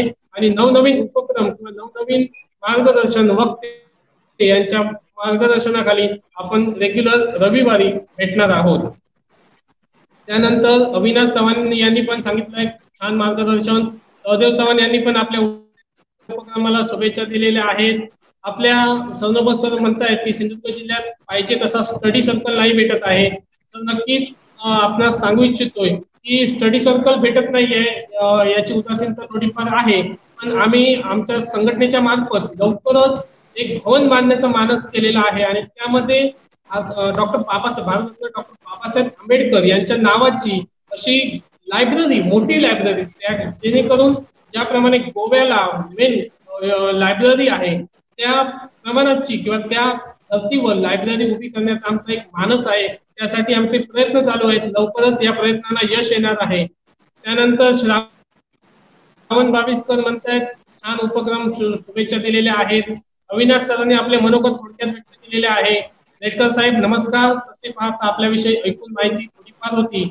आपल्या तिमिरातून त्याच्याकडे या उपक्रमाला एका समूहाला ऍड देखील आहे. हल्लीच प्राजक्त चव्हाण यांच्या कार्यक्रमामध्ये आपल्याविषयी अधिक माहिती जाणून घेण्याची उत्सुकता वाढली आहे. प्राजक्त बरोबर बराच वेळ आपल्याविषयी किंवा आपल्या उपक्रमाविषयी चांगले मार्गदर्शन विचारमंचावर आणून दर रविवार घेण्याचे संघटनेने ठरविलेले आहे. याचा बंधू-भगिनींनी लाभ घ्यावा. त्यानंतर सुहा माडकर त्यांच्या पण शुभेच्छा आलेल्या आहेत आपल्याला. सहदेव चव्हाण यांच्या पण शुभेच्छा आपल्याला आलेल्या आहेत. अशा प्रकारे वेगवेगळ्या. त्यानंतर भूषण आरोस्कर सर म्हणतात 10वी टॉपवर येऊन मुले शासकीय अधिकारी बनत नसेल अशा मुलांसाठी तुमचा काय मेसेज असेल? सर, आपणास एक प्रश्न आहे भूषण आरोस्कर सरांचा, की ते काय विचारतायत की 10वी किंवा 12वी टॉप येऊन मुले शासकीय अधिकारी बनत नसेल अशा मुलांसाठी तुमचा काय मेसेज असेल, असं सर तुम्हाला एक प्रश्न त्यांनी विचारलेला आहे. काय उत्तर देऊ शकाल सर या प्रश्नाला? लक्षात घ्या प्राजक्त, मी मगाशी पण मी जे सारखा मी त्या ज्या पॉइंटवर जे बोलत आहे की विद्यार्थ्यांची जे डेडिकेशन आहे किंवा त्यांच्या विचारांचं पहिलं परिवर्तन होणं आवश्यक आहे. आणि ते परिवर्तन कोण करणार? एक पालक वर्ग म्हणून त्यांचे पालक करतील आणि एक विद्यार्थी वर्ग म्हणून विद्यार्थी करतील. तुम्हाला कोणते शिक्षण घेऊन उद्या करिअर करायचंच आहे, तुम्ही खासगी क्षेत्रामध्ये जा, स्वतःचा व्यवसाय सुरू करा किंवा शासकीय स्पर्धा परीक्षांसाठी तुम्ही तयारी करा. परंतु शालेय स्तरावर असताना मी असं कुठेच म्हटलं नाही की तुम्ही शालेय स्तरावरती 9वी 8वी मध्ये आहे तर तुम्ही जनरल नॉलेजची पुस्तक वाचू नका, गणिताचा अभ्यास करू, असं कुठेच म्हटलं नाही. तुम्ही कोणत्याही एज पासून कोणत्याही सुरुवात करा. तुमच्या मुलांना डिक्शनरी वाचण्याची सवय असेल, गणिताची प्रॅक्टिस करण्याची सवय असेल, तुम्ही कोणत्याही शालेय स्तरावर करा किंवा कॉलेज स्तरावर करा. मी अर्धा तास मार्गदर्शन करणार किंवा हे करणार त्याचे, परंतु वैयक्तिकरित्या तिथे आपल्या विद्यार्थ्यांकडे म्हणजे त्या आपल्या मुलांकडे लक्ष देणं हे पालक वर्गाचं काम आहे तिथे.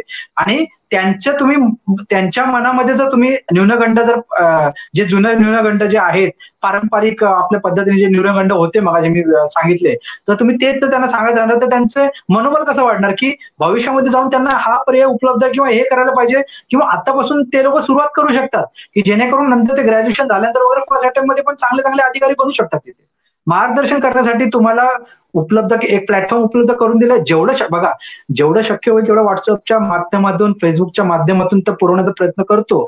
त्या व्यतिरिक्त जर कोणालाही म्हणजे त्यांची इच्छा असेल वैयक्तिक इच्छा, ते चांगले चांगले क्लासेस ते जॉईन करू शकतात.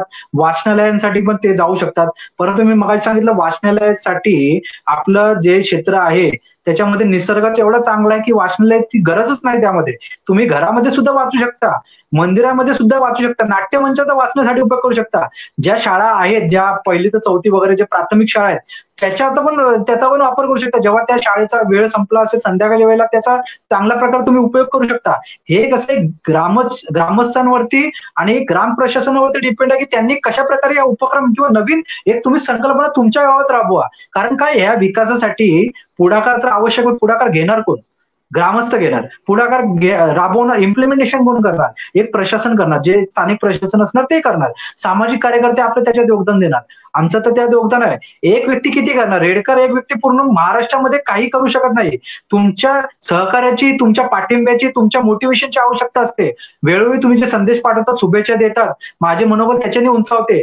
नाहीतर एक उपक्रम चालू करून थांबवणारे पण बहुतेक लोक की हार मानतात की अरे जाऊ दे, मी गुडघे टेकले, आता मी काय करणार नाही. परंतु हार मानण्यापेक्षा आपले उपक्रम करत राहावे. माझा उपक्रमाचं कसं आहे की माझी एक पॅसेंजर ट्रेन आहे, ज्यांना चढायचं असेल ते चढतील, ज्यांना उतरायचं असेल ते उतरतील, परंतु माझी ट्रेन तर नेहमी चालू राहणार. ते कोणताही सीझन असू दे, माझी पॅसेंजर ट्रेन आहे, त्याच्यामध्ये तुम्ही कधी चढा कधी उतरा. संपूर्ण काही निशुल्क स्वरूपात आहे. कोणत्याही निशुल्काची तुम्हाला आवश्यकता नाही. ते मार्गदर्शनासाठी असो, अध्ययन साहित्यासाठी असो, जाहिराती साहित्यासाठी सुद्धा असो. आता त्याच्या पलीकडे तुम्हाला सांगतो, बहुतेक लोक प्रश्न विचारतात ऑनलाईन अर्ज करण्यासाठी सर सायबर कॅफे आमच्या ते उपलब्ध नाहीत. तर तुम्ही जास्तीत जास्त तुमच्या मोबाईलचा वापर करा. मोबाईलमध्ये तुम्ही ऑनलाईन अर्ज भरू शकता.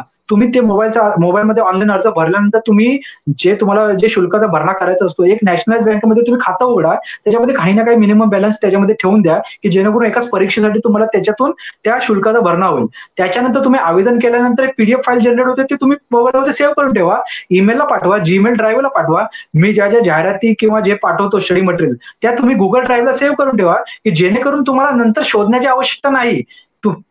तुम्ही त्या जीमेल ड्राईव्ह मध्ये किंवा गुगल ड्राईव्ह मध्ये तुम्ही नंतरही पाहू शकता की तुम्ही कुठे कुठे अर्ज केलेला, काय केलेला. आणि लक्षात ठेवा, जेव्हा तुम्ही कुठे अर्ज कराल तेव्हा एका वहीमध्ये त्याची नोंद ठेवा की वेबसाईट कोणती आहे, रजिस्ट्रेशन नंबर तुम्ही काय आहे, पासवर्ड त्याचा काय आहे, किंवा तुम्ही त्याची परीक्षेचा दिनांक काय आहे. ह्या सगळ्या जाहिराती तुम्ही जर नोंद करून ठेवल्या आणि ते पर्टिक्युलर परीक्षा झाल्यानंतर त्याच्यावर काट मारून टाकायची, ही परीक्षा संपली, याचा निकाल लागला, आपल्या याच्यात सिलेक्शन झालं नाही झालं नंतरचा विषय आहे. परंतु जर तुम्ही सिस्टमॅटिक पद्धतीने जर सगळ्या गोष्टी जर करणार ना, तर ह्यासाठी तुम्हाला त्याचा फायदा होणार. ज्या गोष्टी आम्हाला कधी कोणी सांगितल्या नाही त्या गोष्टी तुम्हाला सांगतोय मी, की तुम्ही ह्या पद्धतीने करा. आता लक्षात घ्या की जे मगाशी जे कास्ट संदर्भात पण जे आहे, तर लक्षात ठेवा सेंट्रल गव्हर्नमेंटच्या बहुतेक परीक्षा ज्या असतात ज्याच्यामध्ये इतर मागासवर्गीयांसाठी जे आरक्षण असतं, तर ते इतर मागासवर्गीयांसाठी सेंट्रल गव्हर्नमेंटच्या फॉर्मॅटमध्ये कास्ट सर्टिफिकेट असणं आवश्यक असतं. तर सेंट्रल गव्हर्नमेंटच्या फॉर्मॅट मीन्स काय, तर ते सेंट्रल गव्हर्नमेंटचा फॉर्मॅट म्हणजे हेच आहे की महाराष्ट्रात ज्या एनटी, व्हीजेटी ज्या प्रवर्गातील उमेदवार येतात ते सेंट्रलमध्ये ओबीसी मध्ये येतात. कारण सेंट्रलमध्ये ओपन, एससी, एसटी, ओबीसी हे 4च प्रवर्ग आहेत. त्याच्यानंतर तुमचं पीडब्ल्यूडी, एक्स सर्व्हिसमॅन वगैरे समांतर आरक्षण त्याच्यामध्ये असतात. परंतु त्या संबंधित ते सर्टिफिकेट तुम्ही सेतू कार्यालयातून प्राप्त करू शकता, ज्याच्यावर हेडिंग असतं candidates applying for the post under government of India. जेव्हाही तुम्ही कोणत्याही सेंट्रल गव्हर्नमेंटच्या बँकेच्या परीक्षेसाठी, पब्लिक सेक्टर एंटरप्राइजेससाठी तुम्ही आवेदन करणार, तेव्हा तुम्हाला ते जातीचं प्रमाणपत्र सेंट्रल गव्हर्नमेंटच्या फॉर्मॅटमध्ये असणं आवश्यक असतं. तुम्ही संबंधित सेतू ऑफिसला भेट द्यावी, तिथून या संदर्भात जास्त माहिती तुम्ही उपलब्ध करून घ्यावी. एससी एसटी प्रवर्गातील उमेदवारांना जात पडताळणी प्रमाणपत्र सादर करणं आवश्यक असतं. विविध जे प्रोफेशनल कोर्सेस असतात, जे व्यावसायिक अभ्यासक्रम असतात, त्या तिकडे जात पडताळणी ते प्राथमिक स्तरावर जेव्हा प्रवेश प्रक्रिया असते तेव्हाच केली जाते. परंतु एखादा महाराष्ट्रामध्ये जेव्हा तुम्ही शासकीय कर्मचारी लागला तर जात प्रमाणपत्र पडताळणी करावी लागते. तर ते तुम्हाला संबंधित त्या ऑथॉरिटीकडे तुम्हाला ऍप्लिकेशन वगैरे किंवा तुमच्या ऑफिस मार्फत ते पाठवले जाते. त्याच्यानंतर त्याची जात पडताळणी वगैरे केली जाते. हे कशाला सांगितलं, कारण हा सुद्धा तुमचा एक पुढे पार्ट आहे डॉक्युमेंटेशनचा, की तुम्ही हे डॉक्युमेंट्स असणं तुमच्याकडे गरजेचं. नंतर तुम्ही महाराष्ट्रात राहता, तुमच्याकडे डोमिसाईल प्रमाणपत्र तुम्ही नसेल काढलं तर काढून ठेवा. ज्या ज्या आवश्यक गोष्टी आहेत, ज्या ज्या आवश्यक दस्तावेज आहेत त्या तुम्ही काढून ठेवा. 31 मार्च जेव्हाही संपतो तेव्हा नवीन नॉन क्रिमिनल साठी तुम्ही आवेदन करा. 1 एप्रिल पासून त्याचं नूतनीकरण होत असेल तर नूतनीकरण घ्या, किंवा नवीन नॉन क्रिमिनल साठी तुम्ही अर्ज करू शकता. ह्या सगळ्या ज्या गोष्टी आहेत या सुद्धा गोष्टी तितक्याच महत्वाच्या जेवढे तुमचं एज्युकेशन महत्वाचं आहे, त्याच्या दृष्टिकोनातून हे जे संबंधित दस्तावेज आहेत ते सुद्धा त्याच्यासाठी महत्वाचे आहेत. आणि दस्तावेजांची काळजी घेणे सुद्धा तितकंच आवश्यक आहे. तुम्ही दस्तावेजांच्या प्रती स्कॅन करून ठेवून द्या, जीमेल ड्राईव्हला सेव्ह करून ठेवा, पेन ड्राईव्ह मध्ये सेव्ह करून ठेवा, ईमेलला सेव्ह करून ठेवा, जेणेकरून त्या दस्तावेजांचा नंतर तुम्हाला ऑनलाईन ऍप्लिकेशन करताना किंवा प्रिंट आउट काढताना किंवा आणि कोणत्या ठिकाणी तुम्हाला त्याचा काही ना काही तिकडे उपयोग होऊ शकतो, की जेणेकरून कधीही कोणावर नामुष्की ओढवणार नाही की माझ्याकडे अरे बापरे माझं सर्टिफिकेट हरवलं, आपण कुठून आणू. ऍटलीस्ट तुमच्याकडे ट्रॅक नंबर तरी राहील की समथिंग माझ्याकडे याची ही प्रत आहे. त्याच्या अनुषंगाने तुम्ही दुय्यम प्रतीसाठी अर्ज करू शकता.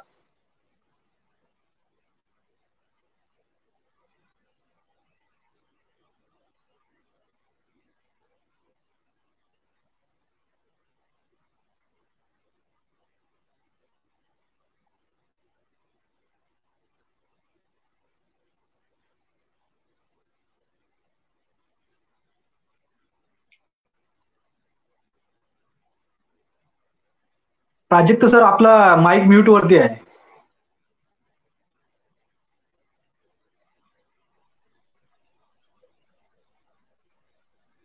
आज आपल्याला खरोखरच उपयुक्त असं मार्गदर्शन तुम्ही दिलेलं आहे. यामध्ये अमोल वाघमारे सरांनी पण आपल्याला शुभेच्छा दिल्या आहेत. त्यानंतर नयन मालणकर सर आहेत, त्यांनी पण शुभेच्छा दिल्या आहेत आपल्याला.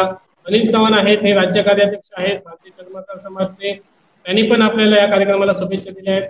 त्यानंतर सुहास मांडकर यांनी पण शुभेच्छा दिल्या आहेत. सहदेव चव्हाण यांनी पण आपल्याला शुभेच्छा दिल्या आहेत. अविनाश चव्हाण म्हणतायत की कोरोनाचं संकट आहे, या संकटानंतर आपण एक सिंधुदुर्गमध्ये भव्य मार्गदर्शन शिबिर आयोजित करूया. मी या संघटनेच्या वतीने ग्वाही देतो की लवकरच, हे अगोदर आम्हाला करायचं होतं, रेडकर सरांशी मी माझं त्यांचं बोलणंही झालेलं की आम्हाला करिअर मार्गदर्शनचं शिबिर घ्यायचं होतं.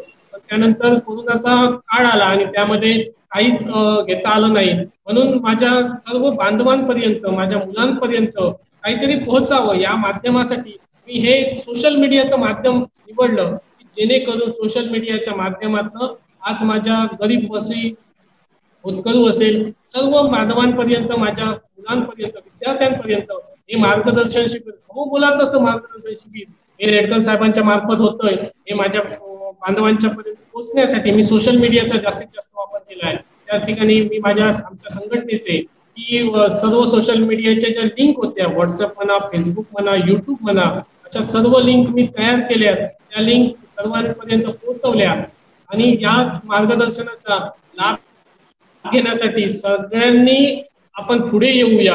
अशा प्रकारचे दर रविवारी मार्गदर्शन आपण घेऊ. आपण वेगवेगळ्या मार्गदर्शन म्हणजे शिक्षण असेल, स्पर्धा परीक्षा असतील, आरोग्य असेल, असे बहुत विषय आहेत. आता लवकरच गृहमंत्र्यांनी घोषित केलंय की पोलीस भरती होते.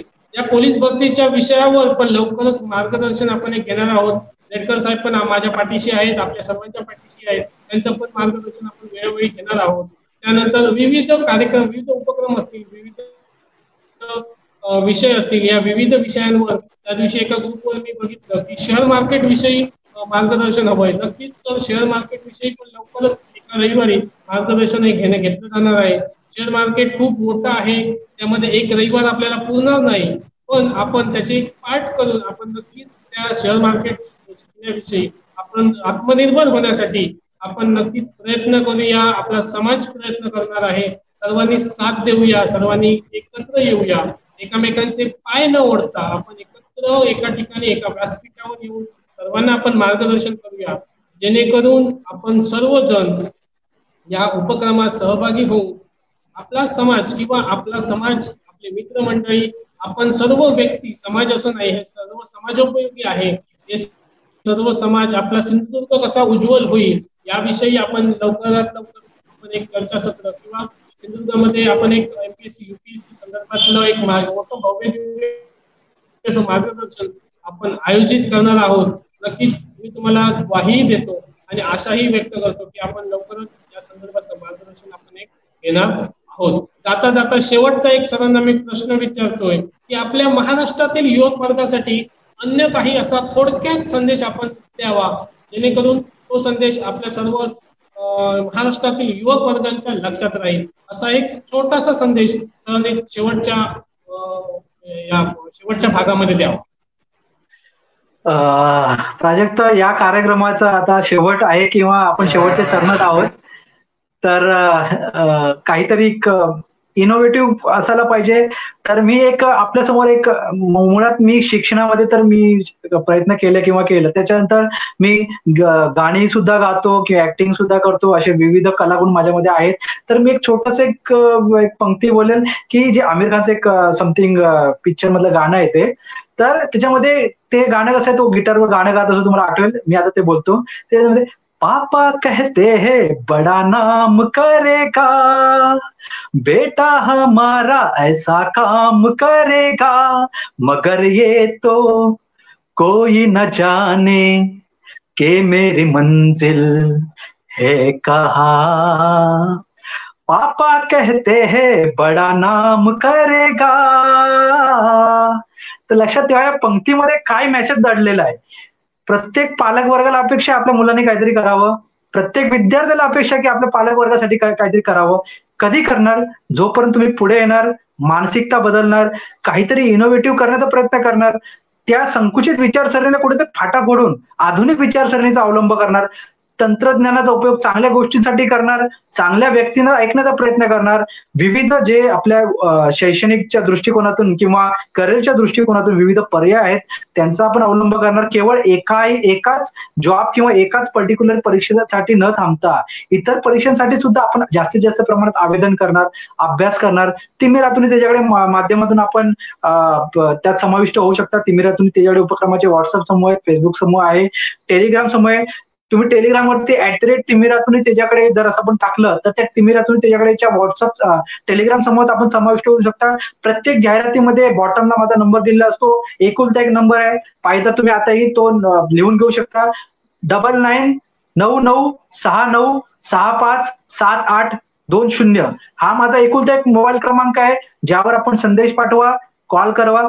मला जसं शक्य असेल मी आपल्याला त्या बाबतीत प्रतिसाद किंवा मार्गदर्शन करण्याचा प्रयत्न करेल. लक्षात ठेवा, एका पर्टिक्युलरली मीही एका लिमिट पर्यंत सगळ्या गोष्टी करू शकतो.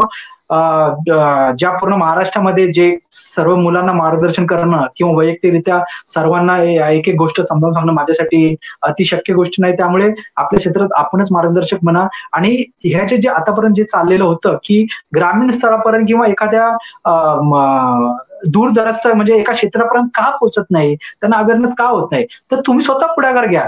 ज्या दिवशी आपल्या सुट्टी असेल त्या दिवशी तुम्ही खेड्यापाड्यात जा, तिथे तुम्ही जनजागृती करा, त्यांना समजवण्याचा प्रयत्न करा. मुलांना तुम्ही शिक्षणाचं महत्व पटवून द्या, स्पर्धा परीक्षेचं महत्व पटवून द्या. ऐकलं तर ठीक, नाही तर त्यांचं आयुष्य त्यांना पुढे आहेच. परंतु आपण एक नागरिक या नात्याने, ग्रामस्थ या नात्याने, एक कर्मचारी या नात्याने किंवा एक सामाजिक कार्याचा एक भाग या नात्याने आपण कुठेही कमी पडणार नाही याची आपण खबरदारी घेणे आवश्यक आहे आणि त्याच्या अनुषंगाने पावलं उचलणे आपण आवश्यक आहे. आपण प्राजक्ता चव्हाण साहेबांसारखे सर आहेत आणि महाराष्ट्राच्या विविध भागांतून सुद्धा मला नेहमी सहकार्य विविध लोकांकडून लाभत आहेत. ते नेहमीच मला प्रेरणा देतात, नेहमीच जाहिरातींचा प्रचार प्रसार करतात, जे माझे विचार आहेत ते लोकांपर्यंत पोहोचवण्याचा प्रयत्न करतात, जीवन प्रवास लोकांपर्यंत पोहोचवण्याचा प्रयत्न करतात. कारण जी लोकांची जी मानसिकता आहे की मी गरीब आहे तर मी पुढे जाऊ शकत नाही, मी हे करू शकत नाही, त्या कारणानं कुठेतरी जाऊन तिथे खीळ बसते, फाटा पडतो त्या गोष्टीसाठी. आणि जेणेकरून तो व्यक्ती शिक्षणाच्या दृष्टिकोनातून एक चांगला विचार करणार की मला काहीतरी आयुष्यामध्ये करायला पाहिजे आणि मी त्याच्या अनुषंगाने मी आतापर्यंत केलं नव्हतं तर मी करणारच आणि करून दाखवेल. असं जर आपण ध्येय जर मनाशी ठेवलं तर नक्कीच बघा परिवर्तन घडणारच 100%.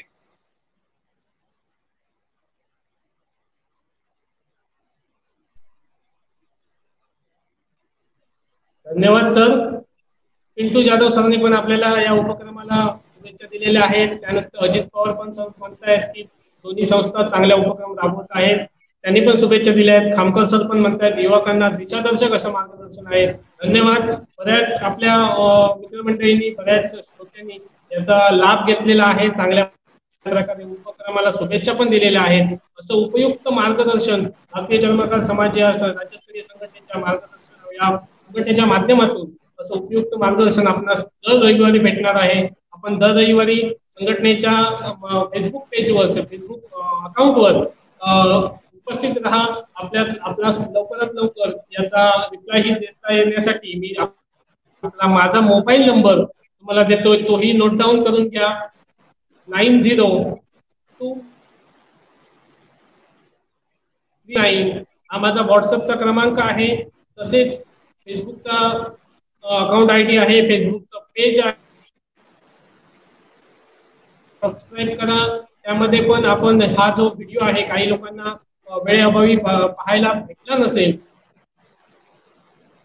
समाज जे युट्यूब अकाउंट आहे या युट्यूब अकाउंटला तुम्ही भेट द्या. तेथेही आपण या मार्गदर्शनाचा पुन्हा आपण लाभ घेऊ शकता. मी जाता जाता सर्व माझ्या बांधवांना एकच विनंती करतो की आपण अशा उपक्रमातून आपण आपल्या मित्रमंडळींना, आपल्या युवक वर्गांना, आपले जे कोण समाज बांधव असतील, आपण बंधू भगिनी असतील, त्या सर्वांना आपण आपल्या सोबत घेऊन पुढे जाऊया, पुढे नेऊया, आत्मनिर्भर बनवूया आणि आपण आपला देश एक डिजिटल युगातला असा आत्मनिर्भर प्रत्येकाला होण्यासाठी असा एक चांगला उपक्रम आम्ही घेतोय. मानस आहे आणि या उपक्रमाला आपलाही आशीर्वाद आणि पाठिंबा असाच राहू दे. धन्यवाद सर्वांना. जय रोहिदास. धन्यवाद.